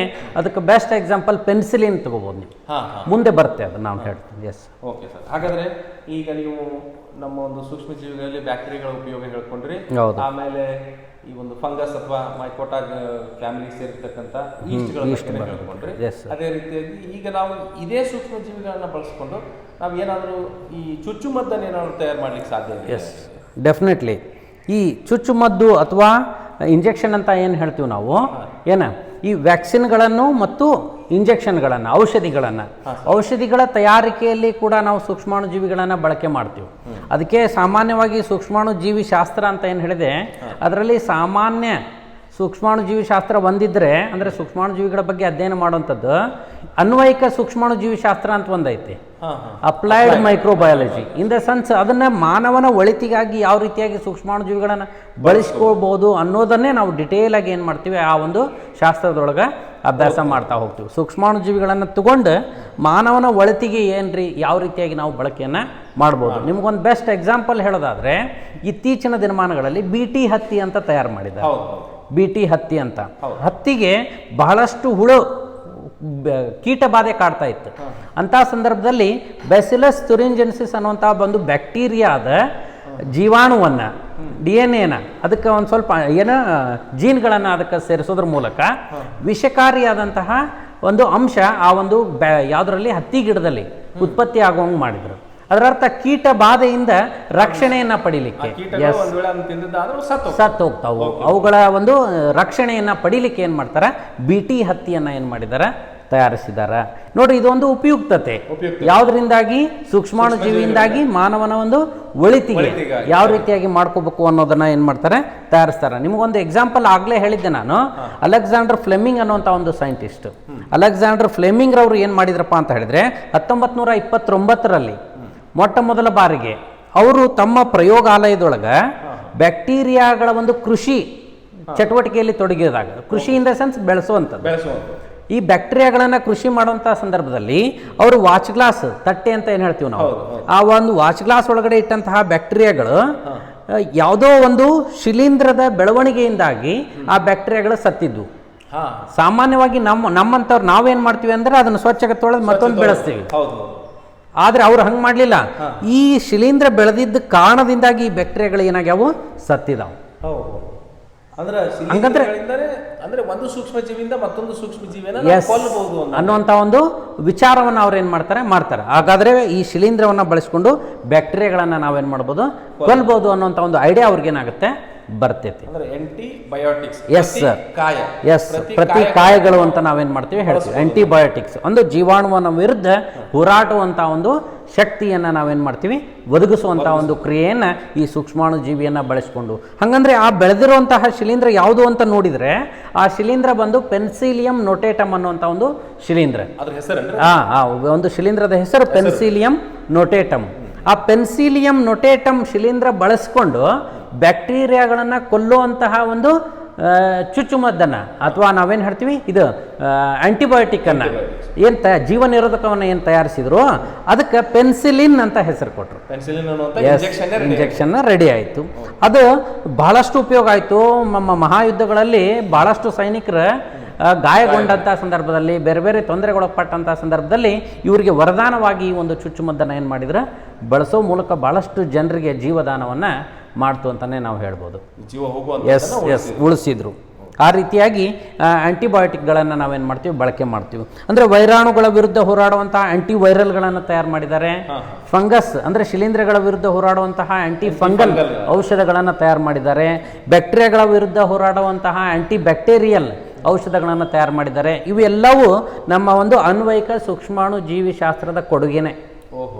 ಅಂದ್ರೆ ಸೂಕ್ಷ್ಮ ಜೀವಿಗಳನ್ನು ಈ ತರನಾಗಿ ನಾವು ವೈದ್ಯಕೀಯ ಕ್ಷೇತ್ರದಲ್ಲಿ ಒಂದು ಮೆಡಿಸಿನ್ ತಯಾರಿಕೆಗೆ ಎಸ್ ಬಳಸ್ಕೊಂಡು ಸರ್ ಎಸ್ ಎಸ್ ಮತ್ತೆ ಈಗ ನಾವು ಚಿಕ್ಕವರಿದ್ದಾಗಲಿಂದ ಇಲ್ಲ ನೀವು ಪೋಲಿಯೋ ಲಸಿಕೆ ಹಾಕ್ಸಿರಿ, ಹೌದು. BCG ಹಾಕ್ಸಿರಿ, ಎಸ್ ಈ ತರನಾದಂತಹ ಲಸಿಕೆ ಅನ್ನುವಂಥದ್ದನ್ನು ನಾವು ಕೇಳ್ತಾನೆ ಬಂದಿದ್ದೇವೆ. ಎಸ್ ಎಸ್ ಹೌದು. ಹಾಗಾದ್ರೆ ಲಸಿಕೆ ಅನ್ನುವಂಥದ್ದು ಏನು, ಇದನ್ನ ತಯಾರು ಮಾಡ್ಲಿಕ್ಕೆ ಏನಾದರೂ ಸೂಕ್ಷ್ಮ ಜೀವಿಗಳ ಪಾತ್ರ ಅದರಲ್ಲಿ ಇದೆಯೋ ಹೇಗೆ? ಎಸ್ ಮೊದಲನೇದಾಗಿ ಲಸಿಕೆ ಅಂತ ಅಂದರೆ ಕಾಯಿಲೆ ಬಂದ ಮೇಲೆ ನಾವು ಕೊಡುವಂಥದ್ದು ಔಷಧಿ. ಕಾಯಿಲೆ ಬರದೇ ಇರೋಂಗೆ ನೋಡ್ಕೊಳ್ಳುವಂತಹ ಮುಂಜಾಗ್ರತಾ ಕ್ರಮನೇ ಲಸಿಕೆ, ವ್ಯಾಕ್ಸಿನ್ ಅಂತ ಹೇಳ್ತೀವಿ. ಇತ್ತೀಚಿನ ದಿನಮಾನಗಳಲ್ಲಿ ಕೊರೋನಾ ವ್ಯಾಕ್ಸಿನ್ ಕಂಡು ಹಿಡಿದ್ರು, ವ್ಯಾಕ್ಸಿನ್ ದೊರೀತಾ ಇಲ್ಲ, ಹಿಂಗೆ ಅನೇಕ ಪ್ರಶ್ನೆಗಳಲ್ಲಿ ನೀವು ವ್ಯಾಕ್ಸಿನ್ ಅನ್ನುವಂಥ ಪದವನ್ನು ಬಳಸಿ ನೋಡಿರ್ತೀರಿ ನೀವು.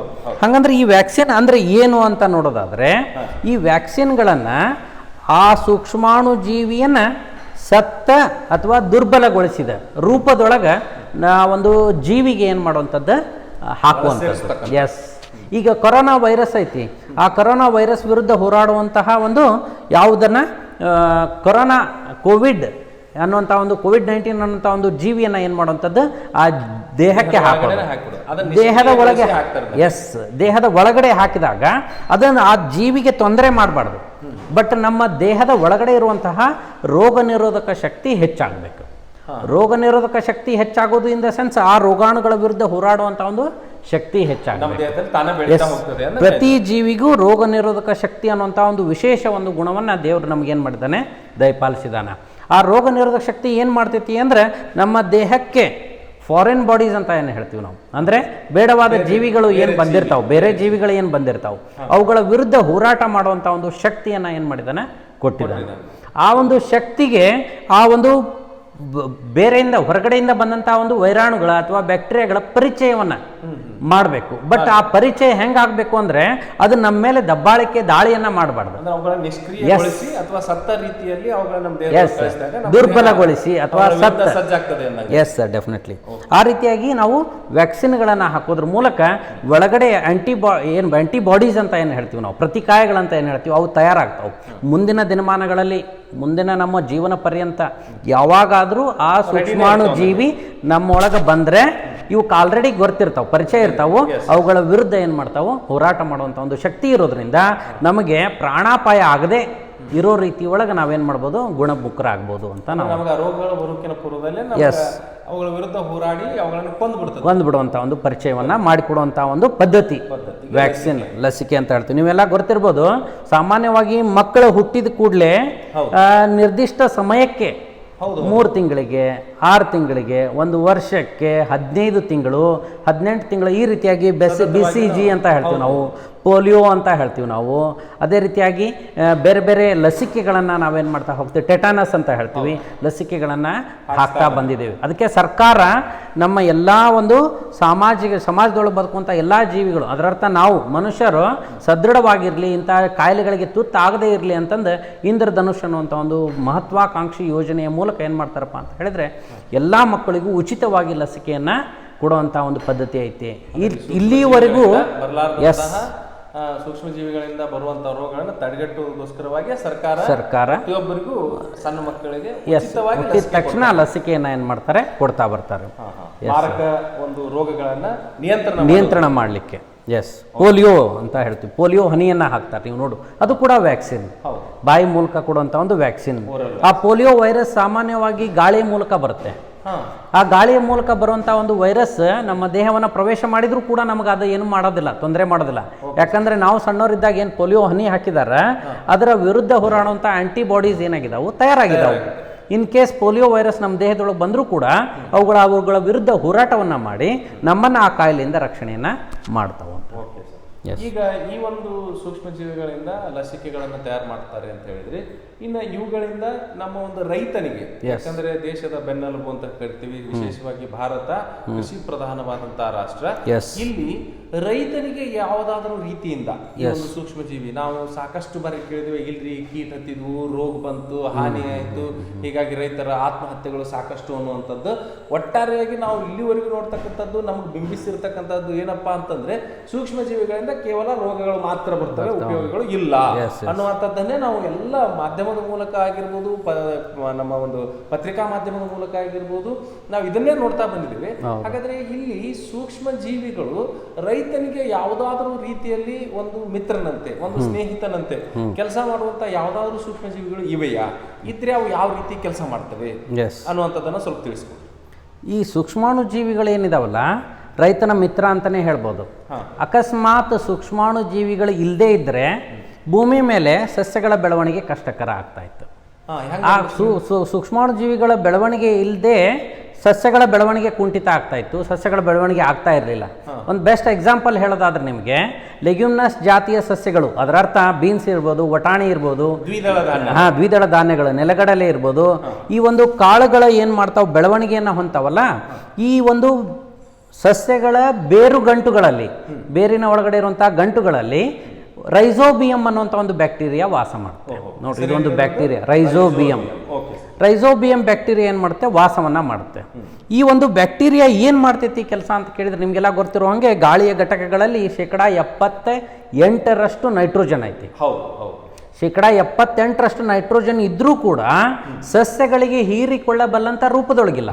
ನಿಮ್ಗೆ ಬೆಸ್ಟ್ ಹೀರ್ಕೊಳ್ಳೋದಿಲ್ಲ. ಎಸ್, ನಿಮ್ಗೆ ಬೆಸ್ಟ್ ಎಕ್ಸಾಂಪಲ್ ಹೇಳಬೇಕು ಅಂದ್ರೆ ಜೋಳ ಹಿಟ್ಟು ಹಾಕಿಸ್ಕೊಂಡು ಬಂದಿವಿ, ಹಿಟ್ಟು ತಿನ್ನಕ್ಕಾಗಲ್ಲ ನಮಗೆ, ಬಟ್ ಅದನ್ನೇ ನಾವು ರೊಟ್ಟಿ ಮಾಡಿದಾಗ ಏನ್ ಮಾಡ್ಬೋದು, ಸೇವಿಸ್ಬೋದು. ನೋಡ್ರಿ, ಅದೇ ಜೋಳದ ಹಿಟ್ಟಿನಿಂದ ರೊಟ್ಟಿ ಮಾಡಿವಿ, ನಮಗೆ ಸೇವಿಸಕ್ ಬರ್ತೈತಿ. ಅದೇ ರೀತಿಯಾಗಿ ವಾತಾವರಣದೊಳಗಿರುವಂತ ನೈಟ್ರೋಜನ್ ಅನ್ನ ಸಸ್ಯಗಳು ಹೀರ್ಕೊಳ್ಳಿಕ್ಕೆ ಸಾಧ್ಯ ಇಲ್ಲ. ಆ ರೂಪದೊಳಗ, ಆ ಸಂಯುಕ್ತ ರೂಪದೊಳಗ ಅದೇನಾಗಿಲ್ಲ ಇಲ್ಲ. ಹಂಗಂದ್ರೆ ಆ ವಾತಾವರಣದೊಳಗಿರುವಂಥ ನೈಟ್ರೋಜನ್ ಅನ್ನ ನೈಟ್ರೇಟ್ ಅಥವಾ ನೈಟ್ರೈಟ್ ಅಂದ್ರೆ ಹಿಟ್ಟಿದ್ದನ್ನ ರೊಟ್ಟಿ ಅಥವಾ ಮುದ್ದೆ ರೂಪದೊಳಗ ಪರಿವರ್ತನೆ ಮಾಡಿಕೊಡುವಂಥ ಕೆಲಸನ ಸೂಕ್ಷ್ಮಾಣು ಜೀವಿಗಳು ಮಾಡ್ಬೋದು. ಅಂದ್ರೆ ಸಸ್ಯಗಳಿಗೆ ಉಪಯುಕ್ತ ರೀತಿಯಲ್ಲಿ ಪರಿವರ್ತನೆ ಮಾಡುವಂಥ ಕೆಲಸನ ಸೂಕ್ಷ್ಮಾಣು ಜೀವಿಗಳು. ಎಸ್, ವೆರಿ ಗುಡ್, ಹೌದು ಸರ್. ಈ ರೀತಿಯಾಗಿ ಈ ಸೂಕ್ಷ್ಮಾಣು ಜೀವಿಗಳು ನಮಗೇನು ಪರಿವರ್ತನೆ ಮಾಡಿ ಕೊಡ್ತಾವಲ್ಲ, ಆ ಕಾರಣದಿಂದಾಗಿನೇ ಸಸ್ಯಗಳು ಏನಾಗುತ್ತೆ, ಬೆಳವಣಿಗೆ ಉಂಟಾಗ್ತೈತಿ ಅಂತ ನಾವು ಹೇಳ್ಬೋದು. ನಮಗೆ ಬಹಳಷ್ಟು ನೈಟ್ರೋಜನ್ ಅವಶ್ಯಕತೆ ಇದೆ ಬಿಡ್ರಿ, ರೂಪದಲ್ಲಿ ಇರ್ಬೋದು, ನಮಗೆ ಬಹಳಷ್ಟು ನೈಟ್ರೋಜನ್ ಅವಶ್ಯಕತೆ ಇದೆ. ಹೇಳಿದ ಹಾಗೆ ನೈಟ್ರೋಜನ್ ವಾತಾವರಣದಲ್ಲಿ ನಮಗೆ ಸಾಕಷ್ಟು ಸಿಕ್ಕರೂ ಕೂಡ ಅದು ನೇರವಾಗಿ ದೇಹಕ್ಕೆ ನಮ್ಗೆ ಉಪಯೋಗ ಆಗದ ಒಂದು ಪರಿಸ್ಥಿತಿಯಲ್ಲಿ ಮಾನವನ ದೇಹ ಇರೋದ್ರಿಂದ ನಾವು ಅದನ್ನು ಉಪಯೋಗಿಸ್ಕೊಳ್ಳಕ್ಕೆ ಸಾಧ್ಯವಿಲ್ಲ. ಸಸ್ಯಗಳ ಒಂದು ನೀವು ಹೇಳಿದ ಹಾಗೆ ದ್ವಿದಳ ಧಾನ್ಯಗಳ ಮೂಲಕನೇ ನಾವು ಅದನ್ನು ಸೇವನೆ ಮಾಡಬೇಕು. ಅವುಗಳಿಗೆ ಸಸ್ಯಗಳಿಗೆ ಸೂಕ್ಷ್ಮ ಜೀವಿಗಳು ಅವುಗಳನ್ನು ಒದಗಿಸ್ತವೆ. ಆಮೇಲೆ ಈ ಒಂದು ಸೂಕ್ಷ್ಮಾಣು ಜೀವಿಗಳು, ಈ ಉದಾಹರಣೆ ನಾವು ಅನಾಬಿನಾ ಅಂತ ಹೇಳ್ತೀವಿ ಅಥವಾ ಅಜೋಲಾ ಅಂತ ಹೇಳ್ತೀವಿ. ಇವೆಲ್ಲವೂ ಭತ್ತದ ಗದ್ದೆಗಳಲ್ಲಿ ಬೆಳೆಸ್ತಾರೆ, ಉದ್ದೇಶಪೂರ್ವಕವಾಗಿ ಬೆಳೆಸ್ತಾರ. ಸೂಕ್ಷ್ಮ ಜೀವಿಗಳೇ ಶೈವಲಗಳು. ಶೈವಲಗಳು ಅವು ಏನ್ ಮಾಡ್ತಾವಪ್ಪ ಅಂತ ಹೇಳಿದ್ರೆ, ಇವು ಸಹ ಜೀವನವನ್ನ ಮಾಡ್ತಾವ, ಕೂಡು ಜೀವನವನ್ನ ಮಾಡ್ತಾವ. ಕೂಡು ಜೀವನ ಒಂದಕ್ಕೊಂದು ಹೆಲ್ಪ್ ಮಾಡ್ತಾವ ಪರಸ್ಪರ. ಈಗ ಆ ಒಂದು ಶೈವಲಗಳು ಅಲ್ಲಿ ಬೆಳೆಯೋದ್ರಿಂದ ಏನಾಗುತ್ತೆ ಅಂದರೆ ವಾತಾವರಣದೊಳಗಿರುವಂಥ ನೈಟ್ರೋಜನನ್ನು ನೈಟ್ರೇಟ್ ಅಥವಾ ನೈಟ್ರೈಟ್ ರೂಪಕ್ಕೆ ಏನು ಮಾಡ್ತಾವೆ, ಪರಿವರ್ತನೆ ಮಾಡಿ ಆ ಒಂದು ಭತ್ತದ ಗದ್ದೆಗೆ ಅವಶ್ಯವಿರುವಂತಹ ಒಂದು ಪೋಷಕಾಂಶಗಳನ್ನು ಏನು ಮಾಡ್ತೈತೆ, ಒದಗಿಸುವಂಥ ಒಂದು ಕಾರ್ಯವನ್ನು ಕೂಡ ಇವೇನು ಮಾಡ್ತಾವು ಅಂತ ನಾವು ಹೇಳ್ಬೋದು. ಮಣ್ಣಿನ ಒಂದು ಫಲವತ್ತತೆ ಹೆಚ್ಚುಗೊಳ್ಳುವಲ್ಲಿ ಸೂಕ್ಷ್ಮಾಣುಜೀವಿಗಳ ಪಾತ್ರ ಬಹಳಷ್ಟಿದೆ. ಮಣ್ಣಿನ ಫಲವತ್ತತೆ ಅಂದ್ರೆ ಮತ್ತೆ ನೈಟ್ರೋಜನ್ ಸ್ಥಿರೀಕರಣ ಮಾಡುವಂಥ, ನೈಟ್ರೋಜನ್ ಅನ್ನ ನೈಟ್ರೈಟ್ ಆಗಿ ಪರಿವರ್ತನೆ ಮಾಡುವಂತಹ ಬ್ಯಾಕ್ಟೀರಿಯಾಗಳ ಗುಂಪೇನೈತಲ್ಲ, ಅವನ್ನ ನಾವು ನೈಟ್ರೀಕರಣ ಬ್ಯಾಕ್ಟೀರಿಯಾ ಅಂತ ಏನು ಮಾಡ್ಬೋದು, ಕರಿಬೋದು. ನೈಟ್ರೀಕರಣ ನಿಮ್ಗೆ ಗೊತ್ತಾಗುತ್ತೆ, ನೈಟ್ರೋಜನ್ ಇದ್ದಿದ್ದು ನೈಟ್ರೇಟ್ ಆಗಲಿಕ್ಕೆ. ಹಾಗಾದ್ರೆ ಸರ್ ವಾತಾವರಣದೊಳಗೆ ಯಾವಾಗಲೂ 78% ಇರುತ್ತೆ, ಯಾಕೆ ಇದು ಕಡಿಮೆ ಆಗಿಲ್ಲ, ಇಷ್ಟೆಲ್ಲ ಬ್ಯಾಕ್ಟೀರಿಯಾಗಳು ಅದನ್ನು ಕಡಿಮೆ ಮಾಡ್ತಾ ಇದ್ರು ಕೂಡ ಅಂತ ಪ್ರಶ್ನೆ ಕೇಳಿದ್ರೆ ಕಡಿಮೆ ಆಗ್ತಾ ಹೋಗಬೇಕು. ಆದರೆ ಈ ವಾತಾವರಣದಲ್ಲಿ ನೈಟ್ರೇಟ್ ಮತ್ತು ನೈಟ್ರೈಟ್ಗಳನ್ನು ಮತ್ತೆ ನೈಟ್ರೋಜನ್ ಆಗಿ ಮಾಡುವಂತಹ ಡಿನೈಟ್ರೀಕರಣ ಬ್ಯಾಕ್ಟೀರಿಯಾಗಳು ಕೂಡ ಇದಾವೆ. ಸಾಕಷ್ಟು ಪ್ರಮಾಣದಲ್ಲಿ ಸಸ್ಯಗಳು ಹೀರ್ಕೊಳ್ತಾವು, ಬಳಕೆ ಮಾಡ್ಕೊಳ್ತಾವು. ಉಳಿದಂತೆ ಮತ್ತೆ ಏನು ಮಾಡ್ತಾವಪ್ಪ, ಡಿನೈಟ್ರೀಕರಣ ಬ್ಯಾಕ್ಟೀರಿಯಾಗಳು ಏನದಾವು ಅವುಗಳು ಮತ್ತೆ ವಾತಾವರಣಕ್ಕೆ ನೈಟ್ರೋಜನ್ ಅನ್ನ ಬಿಡುಗಡೆ ಮಾಡುವಂತ ಒಂದು ಕಾರ್ಯವನ್ನು ಕೂಡ ಮಾಡ್ತಾವು. ಅದನ್ನ ನಾವು ನೈಟ್ರೋಜನ್ ಚಕ್ರ ಅಂತ ಹೇಳ್ತೀವಿ. ಎಸ್, ಚಕ್ರೀಯವಾಗಿ ನೈಟ್ರೋಜನ್ ಏನಾಗುತ್ತೆ, ಚಲಿಸ್ತಾ ಇರ್ತೈತಿ. ವಾತಾವರಣದೊಳಗಿರುವಂಥ ನೈಟ್ರೋಜನ್ ಮತ್ತೆ ಯಾವುದಕ್ಕೆ, ಸಸ್ಯಗಳ ದೇಹದಲ್ಲಿ ಯಾವುದ್ರ ಮೂಲಕ, ನೈಟ್ರೀಕರಣಗಳ ಬ್ಯಾಕ್ಟೀರಿಯಾ ಮೂಲಕ. ಅದೇ ರೀತಿಯಾಗಿ ನೈಟ್ರೀಕರಣ ಬ್ಯಾಕ್ಟೀರಿಯಾಗಳನ್ನು ಬಳಸ್ಕೊಂಡು ಏನು ಸಸ್ಯಗಳು ಬೆಳೆದಿರ್ತಾವೋ ಅದರೊಳಗಡೆ ಪ್ರೋಟೀನ್ ಇರ್ಬೋದು, ಅಮೈನೋ ಆಮ್ಲಗಳಿರ್ಬೋದು, ಬೇರೆ ಬೇರೆ ಏನು ನಾವು ಉಪಯುಕ್ತ ಪೋಷಕಾಂಶಗಳನ್ನು ಸೇವಿಸಿರುವಂತಹ ಪ್ರಾಣಿಗಳು, ದನಕರುಗಳು ಅದನ್ನೇನು ಮಾಡ್ತಾವೆ, ತಿಂತಾವು. ಅದರರ್ಥ ಅದ್ರ ದೇಹದೊಳಗೆ ಏನಾಗುತ್ತೆ, ನೈಟ್ರೋಜನ್ ಆ ಪ್ರಾಣಿ ಆ ಪ್ರಾಣಿ ವಿಸರ್ಜನಾ ವಸ್ತುಗಳು ಏನಾಗ್ತಾವು ಮತ್ತೆ ಭೂಮಿಗೆ ಬರುತ್ತೆ, ಅಥವಾ ಆ ಪ್ರಾಣಿಗಳ ಸತ್ತ ನಂತರ ಮತ್ತೆ ಭೂಮಿಗೆ ಬರ್ತಾವು.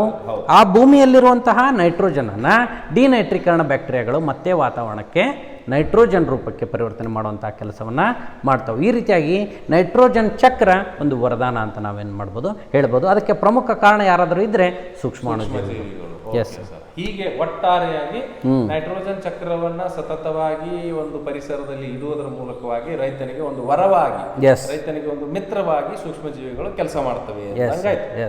ಓಕೆ ಸರ್, ಇಲ್ಲಿವರೆಗೆ ನೀವು ಸಾಕಷ್ಟು ಸೂಕ್ಷ್ಮಜೀವಿಗಳು ಏನು 4 ಪ್ರಕಾರಗಳ ಸೂಕ್ಷ್ಮಜೀವಿಗಳನ್ನ ನೀವು ಅವುಗಳ ಉಪಯೋಗಗಳನ್ನೇ ಹೆಚ್ಚು ಹೇಳ್ತಾ ಬಂದ್ರಿ. ಇದರಿಂದ ನಮ್ಮಲ್ಲಿ ಇರ್ತಕ್ಕಂಥ ಒಂದು ಸಣ್ಣ ಭಯ, ಇಲ್ಲಪ್ಪ ಸೂಕ್ಷ್ಮಜೀವಿಗಳಿಂದ ಬರೀ ರೋಗಗಳು ಬರ್ತವೆ ಅನ್ನುವಂಥ ಒಂದು ಭಯ ನಮ್ಮಿಂದ ಸ್ವಲ್ಪ ದೂರ ಆಯ್ತು. ಈಗ ನಮಗೊಂದು ಸ್ವಲ್ಪ ಈ ಸೂಕ್ಷ್ಮ ಜೀವಿಗಳಿಂದ ಬರುವಂತಹ ರೋಗಗಳ ಕುರಿತಾಗಿನೂ ಪರಿಚಯ ಮಾಡಿಕೊಡ್ರಿ. ಯಾಕಂದ್ರೆ ಈ ಒಂದು 8ನೇ ತರಗತಿಯಲ್ಲಿ ನಮ್ಮ ಒಂದು ವಿದ್ಯಾರ್ಥಿಗಳು ಇನ್ನೂ ಹೆಚ್ಚು ವೈಯಕ್ತಿಕ ಸ್ವಚ್ಛತೆಯ ಬಗ್ಗೆ ಹೆಚ್ಚು ಕಾಳಜಿ ವಹಿಸಿರಲ್ಲ. ಇಂಥ ಸಂದರ್ಭದಲ್ಲಿ ವೈಯಕ್ತಿಕ ಸ್ವಚ್ಛತೆ ಇರಲಿಲ್ಲ ಅಂತಂದ್ರೆ ಆಮೇಲೆ ಅವರು ಕೈ ತೊಳೆಯದೆ ಊಟ ಮಾಡ್ತಕ್ಕಂಥದ್ದು ಇರ್ಬೋದು, ಆಮೇಲೆ ಬಹಿರ್ದಶೆ ನಂತರ ಕೈ ತೊಳೆದೇ ಇರ್ತಕ್ಕಂಥದ್ದು ಇರ್ಬೋದು. ಒಟ್ಟಾರೆಯಾಗಿ ಅವರ ಒಂದು ವೈಯಕ್ತಿಕ ಸ್ವಚ್ಛತೆ ಇರಲಿಲ್ಲ ಅಂದ್ರೂ ಕೂಡ ಅಲ್ಲಿ ಸೂಕ್ಷ್ಮ ಜೀವಿಗಳ ಒಂದು ಹಾವಳಿ, ಅವುಗಳಿಂದ ಆಗ್ತಕ್ಕಂಥ ಮಾನವನಿಗೆ ತೊಂದರೆ, ಇವುಗಳ ಕುರಿತಾಗಿ ಒಂದು ಸ್ವಲ್ಪ ಮಾಹಿತಿಯನ್ನು ಕೊಟ್ಟರೆ ಅವರು ಹೆಚ್ಚು ತಮ್ಮ ಒಂದು ಆರೋಗ್ಯದ ಕಡೆಗೆ ಗಮನ ಹರಿಸ್ತಾರೆ ಅನ್ನುವಂಥದ್ದು. ಆರೋಗ್ಯ ಅಂದರೆ ನೋಡ್ರಿ, ಯಾವುದೇ ಕಾಯಿಲೆ ಇಲ್ಲದೆ ಇರುವಂಥ ಒಂದು ಪರಿಸ್ಥಿತಿ. ಯಾವುದೇ ಜೀವಿ ಆರೋಗ್ಯವಾಗಿ ಐತಿ ಅದರ ಅರ್ಥ ಅದಕ್ಕೆ ಯಾವುದೇ ಕಾಯಿಲೆ ಇಲ್ಲ, ಯಾವುದೇ ತೊಂದರೆ ಇಲ್ಲ ಅಂತ ನಾವೇನು ಮಾಡ್ತೀವಿ ಹೇಳ್ತೀವಿ.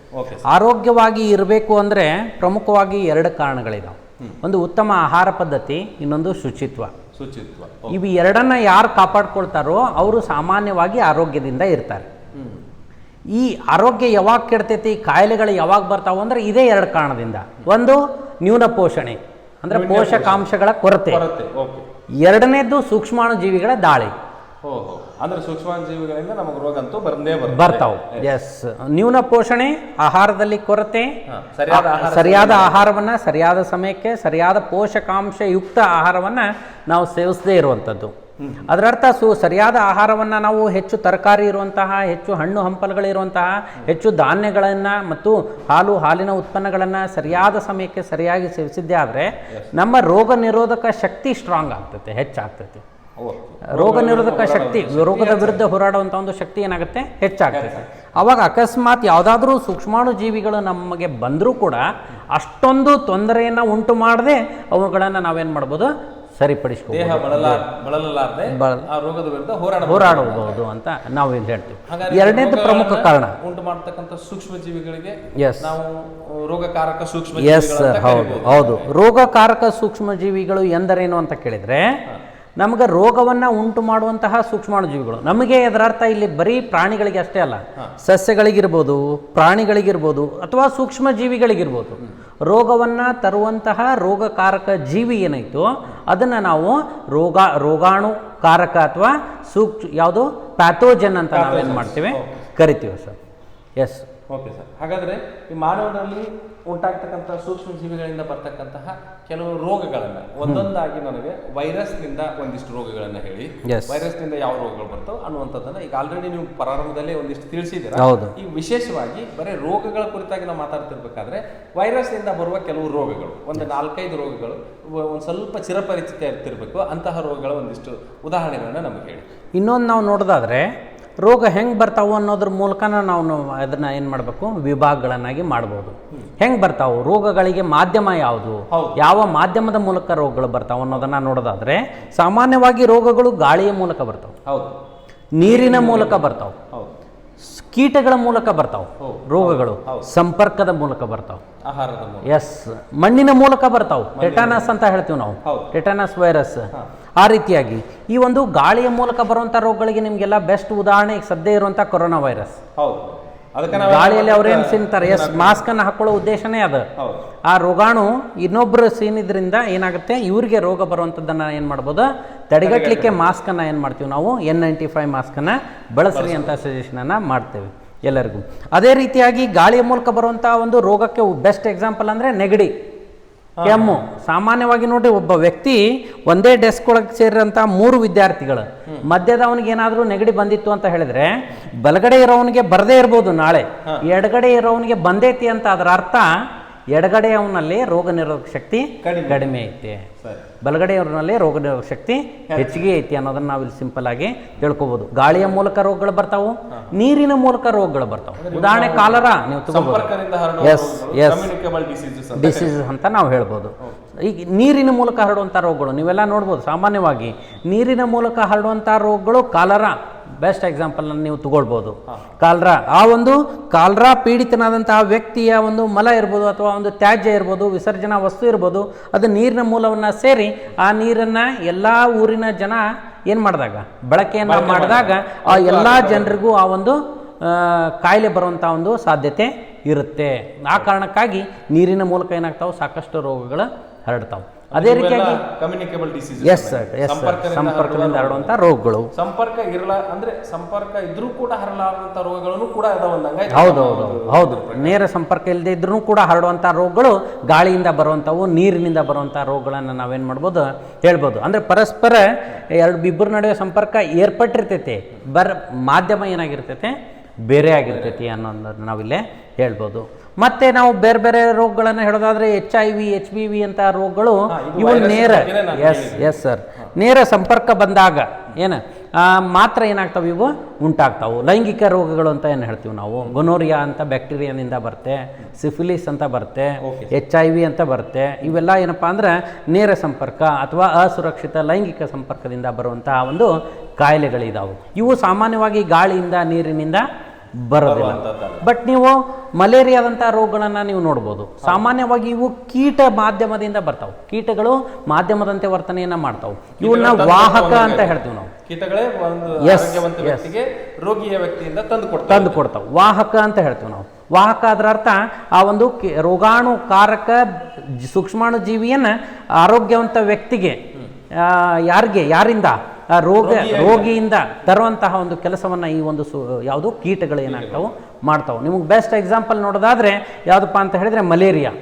ಅನಾಫಿಲಿಸ್ ಅನ್ನುವಂಥ ಒಂದು ಹೆಣ್ಣು ಸೊಳ್ಳೆ ಇದು ಏನು ಮಾಡುತ್ತೆ, ರೋಗಿಯನ್ನ ಕಚ್ಚಿ ಅದೇ ಒಂದು ಸೊಳ್ಳೆ ಆರೋಗ್ಯವಂತ ವ್ಯಕ್ತಿಯನ್ನ ಕಚ್ಚಿದಾಗ ಆ ಒಂದು ಸೂಕ್ಷ್ಮಾಣು ಜೀವಿ ಯಾವುದು ಪ್ಲಾಸ್ಮೋಡಿಯಂ ಅನ್ನುವಂತಹ ಒಂದು ಪ್ರೋಟೋಜೋವಾ, ಪ್ಲಾಸ್ಮೋಡಿಯಂ ವೈವ್ಯಾಕ್ಸ್ ಅನ್ನುವಂಥ ಒಂದು ಏಕಕೋಶ ಜೀವಿ ರೋಗಿಯಿಂದ ಏನಾಗುತ್ತೆ ಆರೋಗ್ಯವಂತ ವ್ಯಕ್ತಿಗೆ ವರ್ಗಾವಣೆ ಆಗುತ್ತೆ. ಅದೇ ರೀತಿಯಾಗಿ ಡೆಂಗ್ಯೂ ನೀವು ನೋಡಿರ್ಬೋದು, ಅದು ಕೂಡ ಸೊಳ್ಳೆಗಳ ಮೂಲಕ ಹರಡುತ್ತೆ.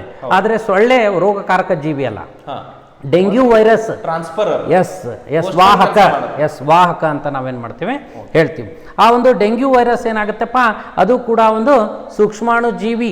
ಯಾವುದು ಡೆಂಗ್ಯೂ ವೈರಸ್ ಇದನ್ನ ತೆಗೆದುಕೊಂಡು ಬರುವಂತಹ ಒಂದು ಕೆಲಸನ ಈಡಿಸ್ ಈಜಿಪ್ಟಿ ಅನ್ನುವಂಥ ಒಂದು ಹೆಣ್ಣು ಸೊಳ್ಳೆ ಏನಾಗುತ್ತೆ ಮಾಡ್ತೈತಿ ಕಾರ್ಯವನ್ನ. S sir, S. ಮಲೇರಿಯಾಕ್ಕೂ ಮತ್ತು ಡೆಂಗ್ಯೂವನ್ನ ತಂದು ಕೊಡ್ತಕ್ಕಂಥ ಸೊಳ್ಳೆಗಳ ಎಸ್ ಮಾಧ್ಯಮಗಳ ಕೆಲಸ ಮಾಡ್ತೇವೆ. ಬೇರೆ ಬೇರೆ ಇದಾವೆ ಈ ರೀತಿಯಾಗಿ. ಹಂಗಾದ್ರೆ ಒಂದಿಷ್ಟು ಬ್ಯಾಕ್ಟೀರಿಯಾಗಳಿಂದ ಬರೋ ರೋಗಗಳನ್ನ ಹೇಳಿ. ಸಾಮಾನ್ಯವಾಗಿ ಬ್ಯಾಕ್ಟೀರಿಯಾಗಳಿಂದ ಬರೋ ರೋಗಗಳಿಗೆ ನಮಗೆ ಪರಿಚಯ ಇರುವಂಥವು ಯಾವುವು, ಟೈಫಾಯ್ಡ್ ಅಂತ ಹೇಳ್ತೀವಿ ನಾವು. ಇದು ಸಾಮಾನ್ಯವಾಗಿ ಸಾಲ್ಮೋನೆಲ್ಲಾ ಟೈಫಿ ಅನ್ನುವಂಥ ಒಂದು ಬ್ಯಾಕ್ಟೀರಿಯಾದಿಂದ ಏನಾಗುತ್ತೆ ಬರ್ತೈತಿ. ಇದಕ್ಕೆ ನಾವು ವಿಷಮ ಶೀತ ಜ್ವರ ಅಂತಲೂ ಏನು ಮಾಡ್ತೀವಿ ಕರಿತೀವಿ. ಎಸ್, ವಿಷಮ ಶೀತ ಜ್ವರ ಅಂತ ನಾವೇನು ಮಾಡ್ತೀವಿ ಕರಿತೀವಿ. ಈ ಒಂದು ಇದು ಯಾವ್ದ್ರಿಂದ ಅಂದ್ರೆ ಸಾಲ್ಮೋನೆಲ್ಲಾ ಟೈಫಿ ಅನ್ನುವಂಥ ಒಂದು ಬ್ಯಾಕ್ಟೀರಿಯಾದಿಂದ ಏನಾಗುತ್ತೆ ಈ ಒಂದು ಕಾಯಿಲೆ ಉಂಟಾಗ್ತೈತೆ. ಅದೇ ರೀತಿಯಾಗಿ ನೀವು ನೋಡೋದಾದ್ರೆ ಇನ್ನೊಂದು ಬೆಸ್ಟ್ ಎಕ್ಸಾಂಪಲ್ ಉದಾಹರಣೆ ಹೇಳೋದಾದ್ರೆ TB ಅಂತ ಹೇಳ್ತಾರೆ, ಕ್ಷಯರೋಗ. ಟ್ಯೂಬರ್ಕುಲಸ್ ಬ್ಯಾಸಿಲಸ್ ಅನ್ನುವಂಥ ಒಂದು ಯಾವುದು ಬ್ಯಾಕ್ಟೀರಿಯಾದಿಂದ ಏನಾಗುತ್ತೆ ಈ ಒಂದು TB ಕ್ಷಯರೋಗ ಅನ್ನುವಂಥದ್ದು ಏನಾಗುತ್ತೆ ಬರುತ್ತೆ ಸಾಮಾನ್ಯವಾಗಿ ಆರೋಗ್ಯವಂತ ವ್ಯಕ್ತಿ ಒಳಗೆ. ಇನ್ನು ಬಹಳಷ್ಟು ಹೇಳ್ಬೋದು, ಬ್ಯಾಸಿಲಸ್ ಅಂಥ್ರಾಸಿಸ್ ಅಂತ ಹೇಳ್ಬೋದು. ಅಂಥ್ರಾಕ್ಸ್ ಕಾಯಿಲೆ ಉಂಟು ಮಾಡುವಂಥದ್ದು ಪ್ರಾಣಿಗಳಿಗೆ. ಕಾಲುಬಾಯಿ ರೋಗ ಅಂತ ಹೇಳ್ತೀವಿ ನಾವು, ಅಂಥ್ರಾಸಿಸ್ ಅಂತ ಹೇಳ್ತೀವಿ. ಈ ರೀತಿ ಸಾಕಷ್ಟು ಕಾಯಿಲೆಗಳನ್ನು. ಎಸ್ ಸರ್, ಕುಷ್ಠ ರೋಗ ಎಸ್ ಸರ್, ಅದು ಕೂಡ ಮನುಷ್ಯನನ್ನು ಬಹಳಷ್ಟು ವಿಕಾರಗೊಳಿಸ್ತದೆ. ಹೌದೌದು, ಸಾಫ್ಟ್ ಟಿಶ್ಯೂ ಏನದವೆ ಅದನ್ನ ತಿಂತಾ ಬರ್ತೈತೆ. ಹೌದೌದು, ಅದನ್ನ ತಿಂತಾ ಬರೋದ್ರ ಮೂಲಕ ಏನಾಗುತ್ತೆ ನಮ್ಮ ಒಂದು ಬೆರಳುಗಳು ಏನಾಗ್ತಾವು ಸ್ವಲ್ಪ ಮಂಡಾಗ್ತಾವು. ನೀವು ಎಲ್ಲ ನೋಡಿರ್ಬೋದು. ಅದು ಎಸ್ ಈಗ ಅದು ಮೋಸ್ಟ್ಲಿ ಇರಾಡಿಕೇಟ್ ಆಗಿರ್ಬೋದು ಅಂತ ನನ್ನ ಒಂದು ಅನಿಸಿಕೆ.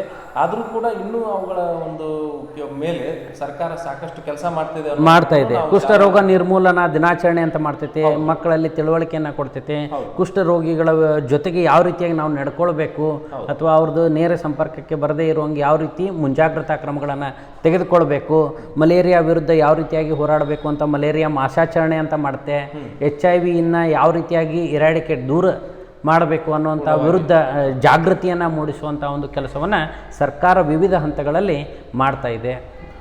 ಈಗ ನಾವು ಬಹಳಷ್ಟು ಹಿಂದೆ ಕಾಲರಾ ಬಂದ ಬಹಳಷ್ಟು ಜನ ಸಾಯ್ತಿದ್ದಾರೆ ಅನ್ನುವಂಥದ್ದನ್ನು ಕೇಳಿದ್ವಿ. ಈ ಒಂದು ಕಾಲರಾ ಅನ್ನುವಂಥ ರೋಗ ಬ್ಯಾಕ್ಟೀರಿಯಾದಿಂದ ಬರ್ತದೋ ಏನು ವೈರಸ್ ನಿಂದ ಬರ್ತದೋ ಅನ್ನುವಂಥದ್ದು ಒಂದು ಪ್ರಶ್ನೆ. ವಿಬ್ರಿಯೋ ಕಾಲರೆ ಅನ್ನುವಂಥ ಒಂದು ಬ್ಯಾಕ್ಟೀರಿಯಾದಿಂದ ಬರುತ್ತೆ. ಎಸ್, ವಿಬ್ರಿಯೋ ಕಾಲರೆ ಅನ್ನುವಂಥ ಒಂದು ಬ್ಯಾಕ್ಟೀರಿಯಾದಿಂದ ಈ ಒಂದು ಕಾಲರಾ ರೋಗ ಏನಾಗುತ್ತೆ ಬರುತ್ತೆ. ಇದು ಸಾಮಾನ್ಯವಾಗಿ ನೀರಿನ ಮೂಲಕ ಹರಡುವಂಥ ಒಂದು ರೋಗಗಳು. ಸಾಮಾನ್ಯವಾಗಿ ಕಾಲರಾ ಹಿಂಗೂ ಹರಡುತ್ತೆ ನೋಡಿ, ನೊಣಗಳ ಮೂಲಕ. ಈ ಒಂದು ಯಾವುದು ಕಾಲರಾ ರೋಗ ಬಂದಂತಹ ಒಬ್ಬ ವ್ಯಕ್ತಿಯ ಮಲ ವಿಸರ್ಜನೆ ಏನು ಮಾಡಿರ್ತಾನೋ ಆ ವಿಸರ್ಜನಾ ವಸ್ತುವಿನ ಮೇಲೆ ಕುಂತಹ ಒಂದು ನೊಣ ನಮ್ಮ ಆಹಾರ ಪದಾರ್ಥಗಳ ಮೇಲೆ ಕುಳಿತಂತಹ ಸಂದರ್ಭದಲ್ಲಿ ಆ ಸೂಕ್ಷ್ಮಾಣು ಜೀವಿಗಳು ಆ ಮಲದಿಂದ ಆ ಆಹಾರದ ಬಗ್ಗೆ ಏನಾಗ್ತಾವೆ, ವರ್ಗಾವಣೆ ಆಗ್ತಾವೆ. ಆ ಆಹಾರವನ್ನು ತೆರೆದಿಟ್ಟ ಆಹಾರವನ್ನು ಸೇವಿಸಬಾರ್ದು ಅನ್ನುವಂಥ ಮುಖ್ಯ ಉದ್ದೇಶ ಇದೆ. ತೆರೆದಿಟ್ಟ ಆಹಾರ ಪದಾರ್ಥ ಯಾಕೆ ಸೇವಿಸಬಾರ್ದು ಅಂದರೆ ಈ ಒಂದು ಸೂಕ್ಷ್ಮಾಣು ಯಾವುದು ನೊಣಗಳು ಏನಾಗ್ತಾವೆ, ಕೀಟಗಳು ಅದರ ಮೇಲೆ ಬಂದು ಕುಂತಹ ಸಂದರ್ಭದಲ್ಲಿ ಆ ಸೂಕ್ಷ್ಮಾಣು ಜೀವಿಗಳನ್ನು ಹೊತ್ತುಕೊಂಡು ಬರುವಂಥ ಸಾಧ್ಯತೆ ಇರೋದ್ರಿಂದ ನಾವು ತೆರೆದಿಟ್ಟ ಆಹಾರ ಪದಾರ್ಥವನ್ನು ಸೇವಿಸಬಾರ್ದು. ಯಾವಾಗಲೂ ಆಹಾರ ಪದಾರ್ಥವನ್ನು ಮುಚ್ಚಿಡಬೇಕು ಅನ್ನೋ ಒಂದೇ ಉದ್ದೇಶ.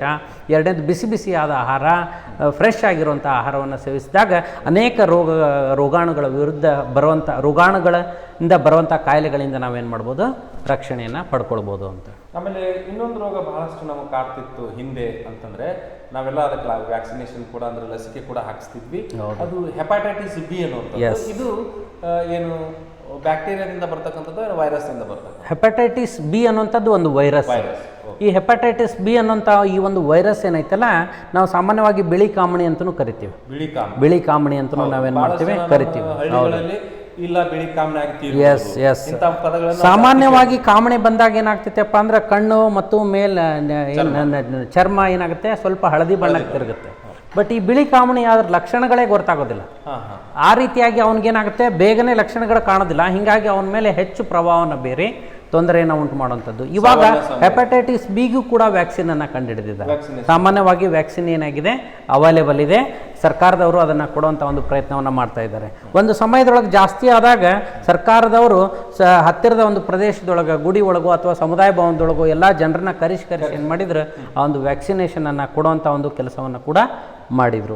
ಈಗ ಹೆಂಗೆ ಕೊರೋನಾ ವ್ಯಾಕ್ಸಿನನ್ನು ಕೊಡ್ತಾ ಇದ್ದಾರೆ, ಅದೇ ರೀತಿಯಾಗಿ ಬೇರೆ ಬೇರೆ ಸಂದರ್ಭದಲ್ಲಿ ಯಾವ್ಯಾವ ಕಾಯಿಲೆಗಳು ಹೆಚ್ಚು ಪ್ರಭಾವದೊಳಗಿದ್ವೋ ಆ ಕಾಯಿಲೆಗಳನ್ನು ಹತೋಟಿಯಲ್ಲಿ ತರುವಂತಹ ಹತ್ತಿಕ್ಕುವಂಥ ಒಂದು ಕೆಲಸವನ್ನು ಸರ್ಕಾರ ಮಾಡ್ತಾ ಇದೆ. ಹೌದು, ಉಚಿತವಾಗಿ ವ್ಯಾಕ್ಸಿನನ್ನು ಕೊಡ್ತಾ ಬರ್ತಾ ಇದೆ. ಎಸ್. ಓಕೆ, ಹಾಗಾದ್ರೆ ಮಲೇರಿಯಾ ರೋಗ ನಮಗೆ ಪ್ರೋಟೋಜೋವಾದಿಂದ ಬರ್ತದೆ ಅಂತ ಹೇಳಿ. ಹೌದು. ಅದೇ ತರ ಈ ಒಂದು ಹೆಪಾಟೈಟಿಸ್ ವೈರಸ್ ನಿಂದ ಬರ್ತದೆ, ಕಾಲರಾ ರೋಗ ಬ್ಯಾಕ್ಟೀರಿಯಾದಿಂದ ಬರುತ್ತೆ.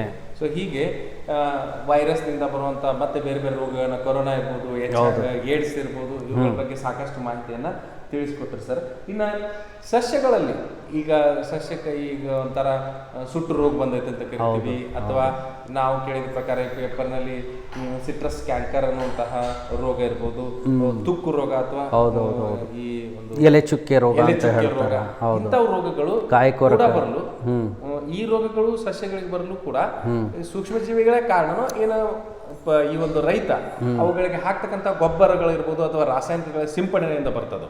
ಹಾಗೆ ಈ ಒಂದು ರೋಗಗಳು ಸಸ್ಯಗಳಿಗೆ ಬರ್ತವೆ. ಸೂಕ್ಷ್ಮ ಜೀವಿಗಳು ಕಾರಣನೋ ಅಥವಾ ರಾಸಾಯನಿಕಗಳು ಕಾರಣ? ಪ್ರಮುಖವಾಗಿ ಈ ಸಸ್ಯಗಳಲ್ಲಿ ಕಂಡುಬರುವಂತಹ ರೋಗಗಳಿಗೆ ಸೂಕ್ಷ್ಮಾಣು ಜೀವಿಗಳು ಕಾರಣ ಆಗಿರ್ತಾವೆ.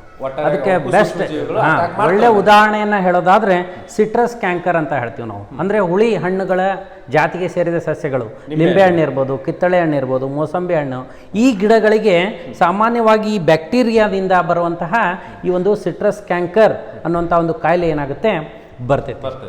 ಈ ಕಾಯಿಲೆ ಬಂದಂಥ ಸಂದರ್ಭದಲ್ಲಿ ಆ ಹಣ್ಣು ಮತ್ತು ಎಲೆಗಳ ಮೇಲೆ ಚುಕ್ಕೆಗಳು ಕಾಣಿಸ್ಕೊಡ್ತಾವು, ಅವು ನಿಧಾನಕ್ಕೆ ಹಳದಿ ಬಣ್ಣಕ್ಕೆ ತಿರುಗ್ತಾವು.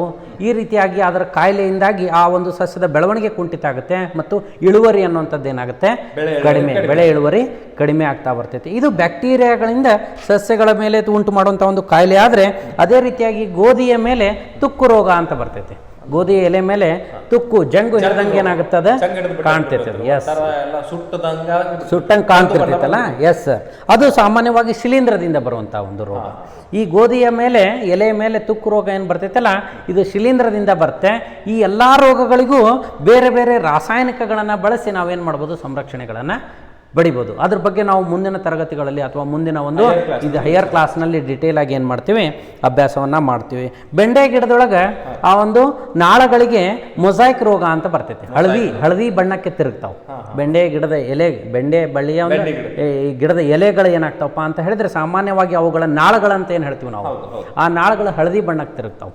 ಅದಕ್ಕೂ ಕೂಡ ಕಾರಣವಾದಂಥ ಸೂಕ್ಷ್ಮಾಣುಜೀವಿ ವೈರಸ್. ಈ ರೀತಿಯಾಗಿ ಬ್ಯಾಕ್ಟೀರಿಯಾಗಳಿಂದ, ಶಿಲೀಂಧ್ರಗಳಿಂದ ಮತ್ತು ವೈರಸ್ಗಳಿಂದ ನಾನಾ ವಿಧವಾದಂತಹ ರೋಗಗಳು ಯಾವುದಕ್ಕೆ, ಸಸ್ಯಗಳಿಗೂ ಕೂಡ ಏನಾಗುತ್ತೆ, ಬರುತ್ತೆ ಅನ್ನೋದನ್ನು ನಾವು ಇದ್ರ ಮೂಲಕ ನೋಡ್ಬೋದು. ಪ್ರಾಣಿಗಳಿಗೂ ರೋಗಗಳನ್ನು ತರ್ತಾವು, ಸಸ್ಯಗಳಿಗೂ ರೋಗಗಳು ತರ್ತಾವು. ಅದೇ ರೀತಿಯಾಗಿ ಸೂಕ್ಷ್ಮಾಣುಜೀವಿಗಳಿಗೆ ರೋಗ ತರುವಂಥ ಒಂದು ವೈರಸ್ ಇದೆ.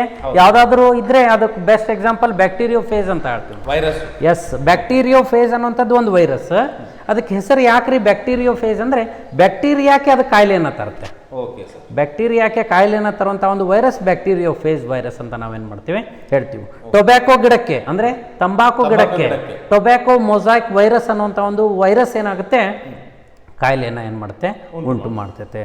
ಎಸ್ ಸರ್, ಮತ್ತಿನ್ನ ಈಗ ನಾವು 2-3 ದಿವಸ ಅಥವಾ ಮುಂಜಾನೆ, ಈಗ ಬೇಸಿಗೆ ಕಾಲದಲ್ಲಂತೂ ಮುಂಜಾನೆ ಅಡಿಗೆ ರೆಡಿ ಮಾಡಿರ್ತಾರ, ಮುಂಜಾನೆ ಮಧ್ಯಾಹ್ನದ ಉಣ್ಣಾಕ್ ಆಗೋದಿಲ್ಲ, ಹಳಿಸ್ಬಿಟ್ಟಿರ್ತದೆ. ಅಡಿಗೆ ವಿಷಮಯವಾಗಿರ್ತದೆ. ಅದನ್ನ ಊಟ ಮಾಡಿಬಿಟ್ರ ನಮಗ ಒಂದು ವಾಂತಿ ಭೇದಿ ಅನ್ನುವಂತಹ ರೋಗ ಉಂಟಾಗಬಹುದು ಅಥವಾ ಅಜೀರ್ಣತೆ ಇರ್ಬೋದು. ಒಟ್ಟಾರೆಯಾಗಿ ನಮಗ ಅದರಿಂದ ಆಹಾರದ ಏನು ಪೋಷಕಾಂಶಗಳ ಅಗತ್ಯತೆ ಇದೆ ಸಿಗುದಿಲ್ಲ, ಅದರಿಂದ ತೊಂದರೆನೇ ಆಗ್ತದಲ್ಲ ಹೊರತಾಗಿ ನಮಗ ಅದರಿಂದ ಉಪಯೋಗ ಆಗೋದಿಲ್ಲ. ಈ ರೀತಿಯಾಗಿ ನಾವು ಬೇಸಿಗೆ ಕಾಲದಲ್ಲಿ ಅಥವಾ ಉಳಿದ ಸಮಯದಲ್ಲೂ ಕೂಡ ಆಹಾರ ವಿಷ ಆಗುವಂಥದ್ದಕ್ಕೆ ನಾವು ಮುಂಜಾನೆ ಮಾಡಿಟ್ಟಿದ್ವಿ, ಅದನ್ನ ಸಾಯಂಕಾಲ ಉಂಡೇವಿ ಅಥವಾ ರಾತ್ರಿ ಉಂಡೇವಿ ಅಥವಾ ಇವತ್ತು ಮಾಡಿದ ನಾಳೆ ಬೆಳಗ್ಗೆ ಉಂಡೇವಿ, ಊಟ ಮಾಡಿದ್ದೇವೆ ಅನ್ನೋದಕ್ಕೆ ಅಲ್ಲಿ ಆಹಾರ ವಿಷ ಆಗ್ಲಿಕ್ಕೆ ಕಾರಣ ಆ ಆಹಾರದಲ್ಲಿರುವಂತಹ ರಾಸಾಯನಿಕಗಳು ಅಥವಾ ಯಾವುದಾದ್ರೂ ಸೂಕ್ಷ್ಮ ಜೀವಿಗಳು ಅವುಗಳ ದಾಳಿ ಮಾಡಿ ಆ ಆಹಾರದ ಕ್ವಾಲಿಟಿಯನ್ನ ಕಡಿಮೆ ಮಾಡ್ತವೆ ಅಥವಾ ಅದರಲ್ಲಿ ವಿಷವನ್ನ ಬೆರೆಸ್ತವೆ. ಹಾಗೆ ಎರಡೂ ಕಾರಣಗಳು ಹೌದು. ಆಹಾರದ ಘಟಕಗಳಲ್ಲಿರುವಂಥ ತೇವಾಂಶ ಕೂಡ ಆಹಾರ ಕೆಡಲಿಕ್ಕೆ ಕಾರಣ. ಆಹಾರದ ಘಟಕದಲ್ಲಿರುವಂತಹ ಕಿಣ್ವಗಳು ಕೂಡ ಆಹಾರ ಕೆಡಲಿಕ್ಕೆ ಕಾರಣ. ಅದೇ ರೀತಿ ಸೂಕ್ಷ್ಮಾಣುಜೀವಿಗಳ ದಾಳಿಯಿಂದನೂ ಕೂಡ ಏನಾಗುತ್ತೆ, ಆಹಾರ ಕೆಡ್ತೈತೆ. ನಿಮಗೆಲ್ಲ ಗೊತ್ತಿರ್ಬೋದು, ಒಂದು ಮಾವಿನ ಹಣ್ಣು ಕಾಯಿಯನ್ನು ತಗೊಳ್ರಿ, ಆ ಕಾಯಿ ನಿಧಾನಕ್ಕೆ ಹಣ್ಣು ಆಗ್ತೈತಿ, ಒಳ್ಳೆ ರುಚಿಯನ್ನು ಕೊಡುತ್ತೆ. ಅದೇ ಹಣ್ಣನ್ನು ನೀವು ಹಾಗೆ ಬಿಡ್ರಿ, ಸ್ವಲ್ಪ ದಿವಸ ಆದಮೇಲೆ ಕೊಳತು ಕೆಟ್ಟ ವಾಸನೆಯನ್ನು ಉಂಟು ಮಾಡ್ತೈತಿ. ಹಂಗಂದ್ರೆ ಆ ಆಹಾರ ಕೆಡಲಿಕ್ಕೆ ಸೂಕ್ಷ್ಮಾಣುಜೀವಿ ಅಲ್ಲ ಕಾರಣ, ಅದರೊಳಗಿರುವಂಥ ಕಿಣ್ವಗಳು, ತೇವಾಂಶ. ಆ ಕಿಣ್ವಗಳು ಏನು ಮಾಡ್ತು, ಆ ಆಹಾರವನ್ನು ಕೆಡುವಂತೆ ಮಾಡ್ತು. ಈಗ ನೀವು ಬೇರೆ ಬೇರೆ ಥರ ಧಾನ್ಯಗಳನ್ನು ತಗೊಳ್ರಿ, ನೀವು ನೀರಿನ ಅಂಶ ಹೆಚ್ಚಿಗೆ ಇದ್ದಾಗ ನೋಡ್ರಿ ಹೆಚ್ಚು ಒಣಗಿಸ್ತಾರ ಅವಾಗ. ಯಾಕ ಧಾನ್ಯಗಳನ್ನು ಸರಿಯಾಗಿ ಏನು ಮಾಡಬೇಕು, ಒಣಗಿಸ್ಬೇಕು. ಅದರ ಅರ್ಥ ಅದ್ರೊಳಗೆ ನೀರಿನ ಅಂಶ ತೇವಾಂಶ 8% ಕಡಿಮೆ ಇರಬೇಕು. ಅಂದಾಗ ಮಾತ್ರ ಏನಾಗುತ್ತಪ್ಪ ಅಂತಂದ್ರೆ ಆ ಆಹಾರ ಧಾನ್ಯ ಬಹಳಷ್ಟು ದಿವಸದವರೆಗೆ ನಾವೇನು ಮಾಡ್ಬೋದು, ಸಂಗ್ರಹಣೆಯನ್ನು ಮಾಡಿಡ್ಬೋದು. ಕೆಲವೊಂದಿಷ್ಟು ಆಹಾರಗಳ ತೇವಾಂಶ ಕಡಿಮೆ ಮಾಡಿ ಸಂಗ್ರಹಣೆ ಮಾಡ್ಬೋದು ಹೆಚ್ಚು ದಿನಗಳವರೆಗೆ. ಕೆಲವೊಂದಿಷ್ಟು ಆಹಾರಗಳನ್ನು ತೇವಾಂಶ ಹೆಚ್ಚಿರೋಂಗೆ ನೋಡ್ಕೊಂಡು ಸಂಗ್ರಹಣೆ ಮಾಡ್ಬೋದು. ಉದಾಹರಣೆ ತರಕಾರಿಗಳು, ಅದರದ್ದು ತರಕಾರಿಯಲ್ಲಿರುವಂಥ ತೇವಾಂಶ ಕಡಿಮೆ ಆದರೆ ಆಹಾರ ಕೆಡುತ್ತೆ.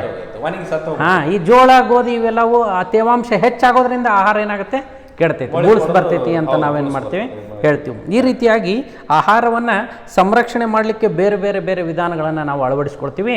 ಅವುಗಳ ಸೆಲ್ಫ್ ಲೈಫ್ ಅಂತ ಹೇಳ್ತೀವಿ, ಅಂದರೆ ಜೀವಿತ ಅವಧಿ ಏನೈತಿ ಅದರ ಆಧಾರದ ಮೇಲೆ ಬೇರೆ ಬೇರೆ ಗುಂಪುಗಳನ್ನಾಗಿ ಮಾಡ್ತೀವಿ. ರಕ್ಷಣೆ ಮಾಡುವಂಥ ವಿಧಾನಗಳನ್ನು ಕೂಡ ನಾವು ಬೇರೆ ಬೇರೆಯಾಗಿ ಅಭ್ಯಾಸವನ್ನು ಮಾಡ್ತೀವಿ. ಹಂಗಾದ್ರೆ ಈ ಒಂದು ಆಹಾರ ಸಂರಕ್ಷಣೆಯಲ್ಲಿ ಮುಖ್ಯವಾಗಿ ಮೊದಲಿಗೆ ನಮಗೆ ಯಾವ ವಿಧಾನಗಳನ್ನ ಬಳಸ್ಕೊಂಡು, ಈಗ ಜೋಳ ಹೇಳಿದ್ರಿ, ಗೋಧಿ ಹೇಳಿದ್ರಿ, ಆಮೇಲೆ ತರಕಾರಿಗಳನ್ನು ಹೇಳಿದ್ರಿ, ಇಂಥವುಗಳನ್ನ ವಿಶೇಷವಾಗಿ ಯಾವ ವಿಧಾನಗಳನ್ನ ಬಳಸ್ಕೊಂಡು ನಾವು ಆಹಾರ ವಿಷಮಯವಾಗದಂತೆ ಅಥವಾ ಆಹಾರವು ಬಳಕೆಗೆ ಯೋಗ್ಯವಾಗುವಂತೆ ಕಾಪಾಡಿಕೊಳ್ಬಹುದು ಅನ್ನೋದಕ್ಕೆ ಕೆಲವೊಂದಿಷ್ಟು ವಿಧಾನಗಳನ್ನ ತಿಳಿಸ್ಕೊಟ್ರೆ ಅನುಕೂಲ ಆಗುತ್ತೆ. Yes sir. ಈಗ ಮೊದಲನೇದಾಗಿ ಆಹಾರವನ್ನು ಬೆಳೆಯುವಂಥದ್ದು ಎಷ್ಟು ಪ್ರಮುಖನೋ ಆಹಾರವನ್ನು ಸಂರಕ್ಷಣೆ ಮಾಡುವಂಥದ್ದು ಅಷ್ಟೇ ಪ್ರಮುಖ. ಸಾಮಾನ್ಯವಾಗಿ ಆಹಾರ ಸಾಕಷ್ಟು ಬೆಳಿತಾನ ರೈತ, ಬಟ್ ಅದರಲ್ಲಿ ಹೆಚ್ಚು ಭಾಗ 10%ಕ್ಕಿಂತ ಹೆಚ್ಚು ಭಾಗ ನಷ್ಟ ಆಗ್ತೈತಿ. ಹೌದು, 2 ಕಾರಣದಿಂದ ನಷ್ಟ ಆಗ್ತೈತೆ. ಒಂದು ಒಳ್ಳೆಯ ಸಂಗ್ರಹ, ಒಂದು ವಿಧಾನವನ್ನು ಅಳವಡಿಸದೇ ಇರುವಂಥದ್ದು.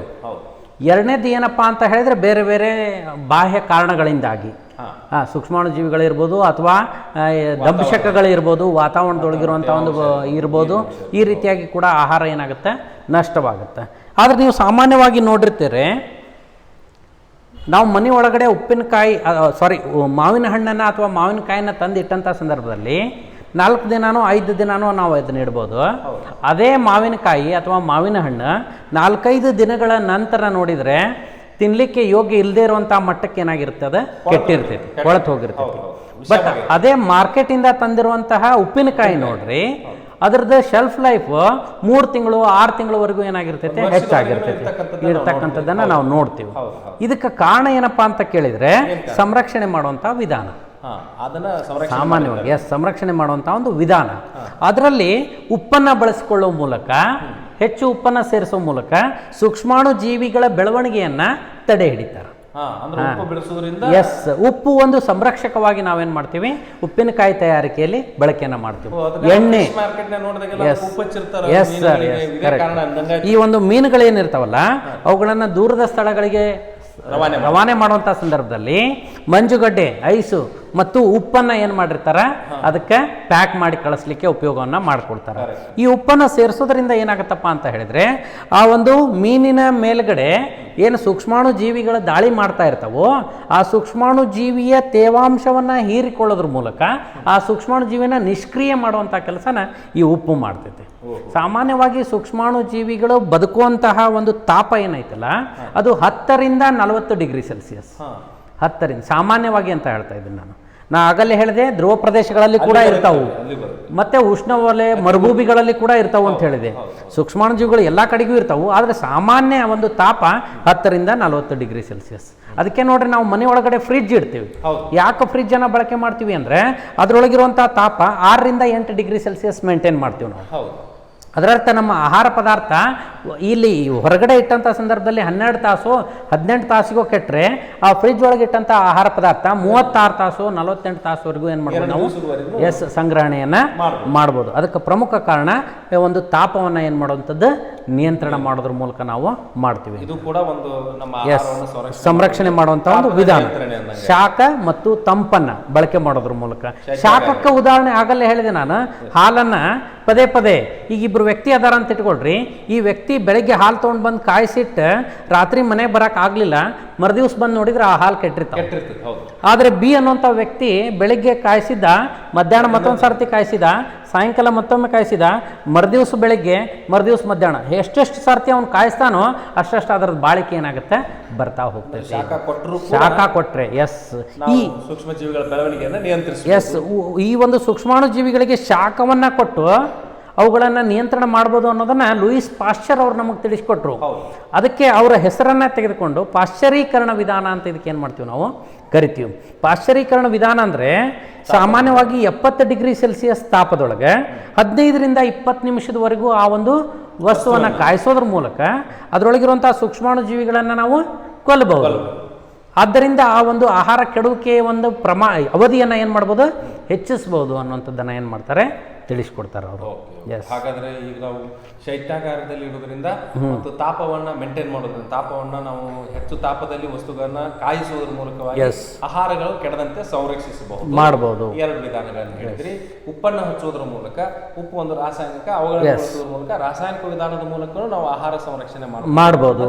ಸೋಡಿಯಂ ಬೆನ್ಸೋಯೇಟ್ ಅಂತ ಹೇಳ್ತೀವಿ ನಾವು, ಬೇರೆ ಬೇರೆ ಒಂದು ಯಾವುದು ರಾಸಾಯನಿಕಗಳನ್ನ ನಾವು ಬಳಕೆ ಮಾಡೋದ್ರ ಮೂಲಕ ಕೂಡ ಏನು ಮಾಡ್ಬೋದಪ್ಪ ಅಂತ ಹೇಳಿದ್ರೆ ಆಹಾರ ಸಂರಕ್ಷಣೆಯನ್ನ ಮಾಡ್ಬೋದು. ನಿಮಗೊಂದು ಪ್ರಶ್ನೆ ಕೇಳೋದಾದ್ರೆ, ಸಾಮಾನ್ಯವಾಗಿ ಈ ಒಂದು ಮಾವಿನ ಹಣ್ಣಿನ ರಸವನ್ನು ನಾವು ಮನೆಯೊಳಗೆ ತಯಾರಿಸಿದ್ರೆ ಆ ಮಾವಿನ ಹಣ್ಣಿನ ರಸ ಮರುದಿವಸ ಕುಡಿಲಿಕ್ಕೆ ಯೋಗ್ಯ ಇರಂಗಿಲ್ಲ.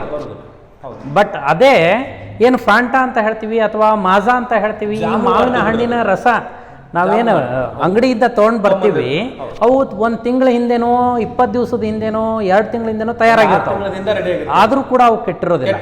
ಅದಕ್ಕೆ ಪ್ರಮುಖ ಕಾರಣ ಏನಂತ ಹೇಳಿದ್ರೆ ರಾಸಾಯನಿಕಗಳನ್ನು ಅದಕ್ಕೆ ಆ್ಯಡ್ ಮಾಡಿರ್ತಾರೆ. ಪ್ರಿಸರ್ವೇಟಿವ್ಸ್ ಅಂತ ಹೇಳ್ತೀವಿ ನಾವು, ಸಂರಕ್ಷಕಗಳು. ಸಂರಕ್ಷಕಗಳು ಅಂತ ನಾವೇನು ಮಾಡ್ತೀವಿ ಹೇಳ್ತೀವಿ. ಆ ಆಹಾರ ಪದಾರ್ಥಕ್ಕೆ ಸಂರಕ್ಷಕಗಳನ್ನು ಸೇರಿಸೋ ಮೂಲಕ ಟೊಮೆಟೊ ಹಣ್ಣು ಕೆಡುತ್ತೆ, ಟೊಮೆಟೊ ಜಾಮ್, ಟೊಮೆಟೊ ಏನು ನಾವು ಸಾಸ್ ಅಂತ ಹೇಳ್ತೀವಿ, ಕೆಚಪ್ ಅಂತ ಹೇಳ್ತೀವಿ, ಅದು ಕೆಡೋದಿಲ್ಲ.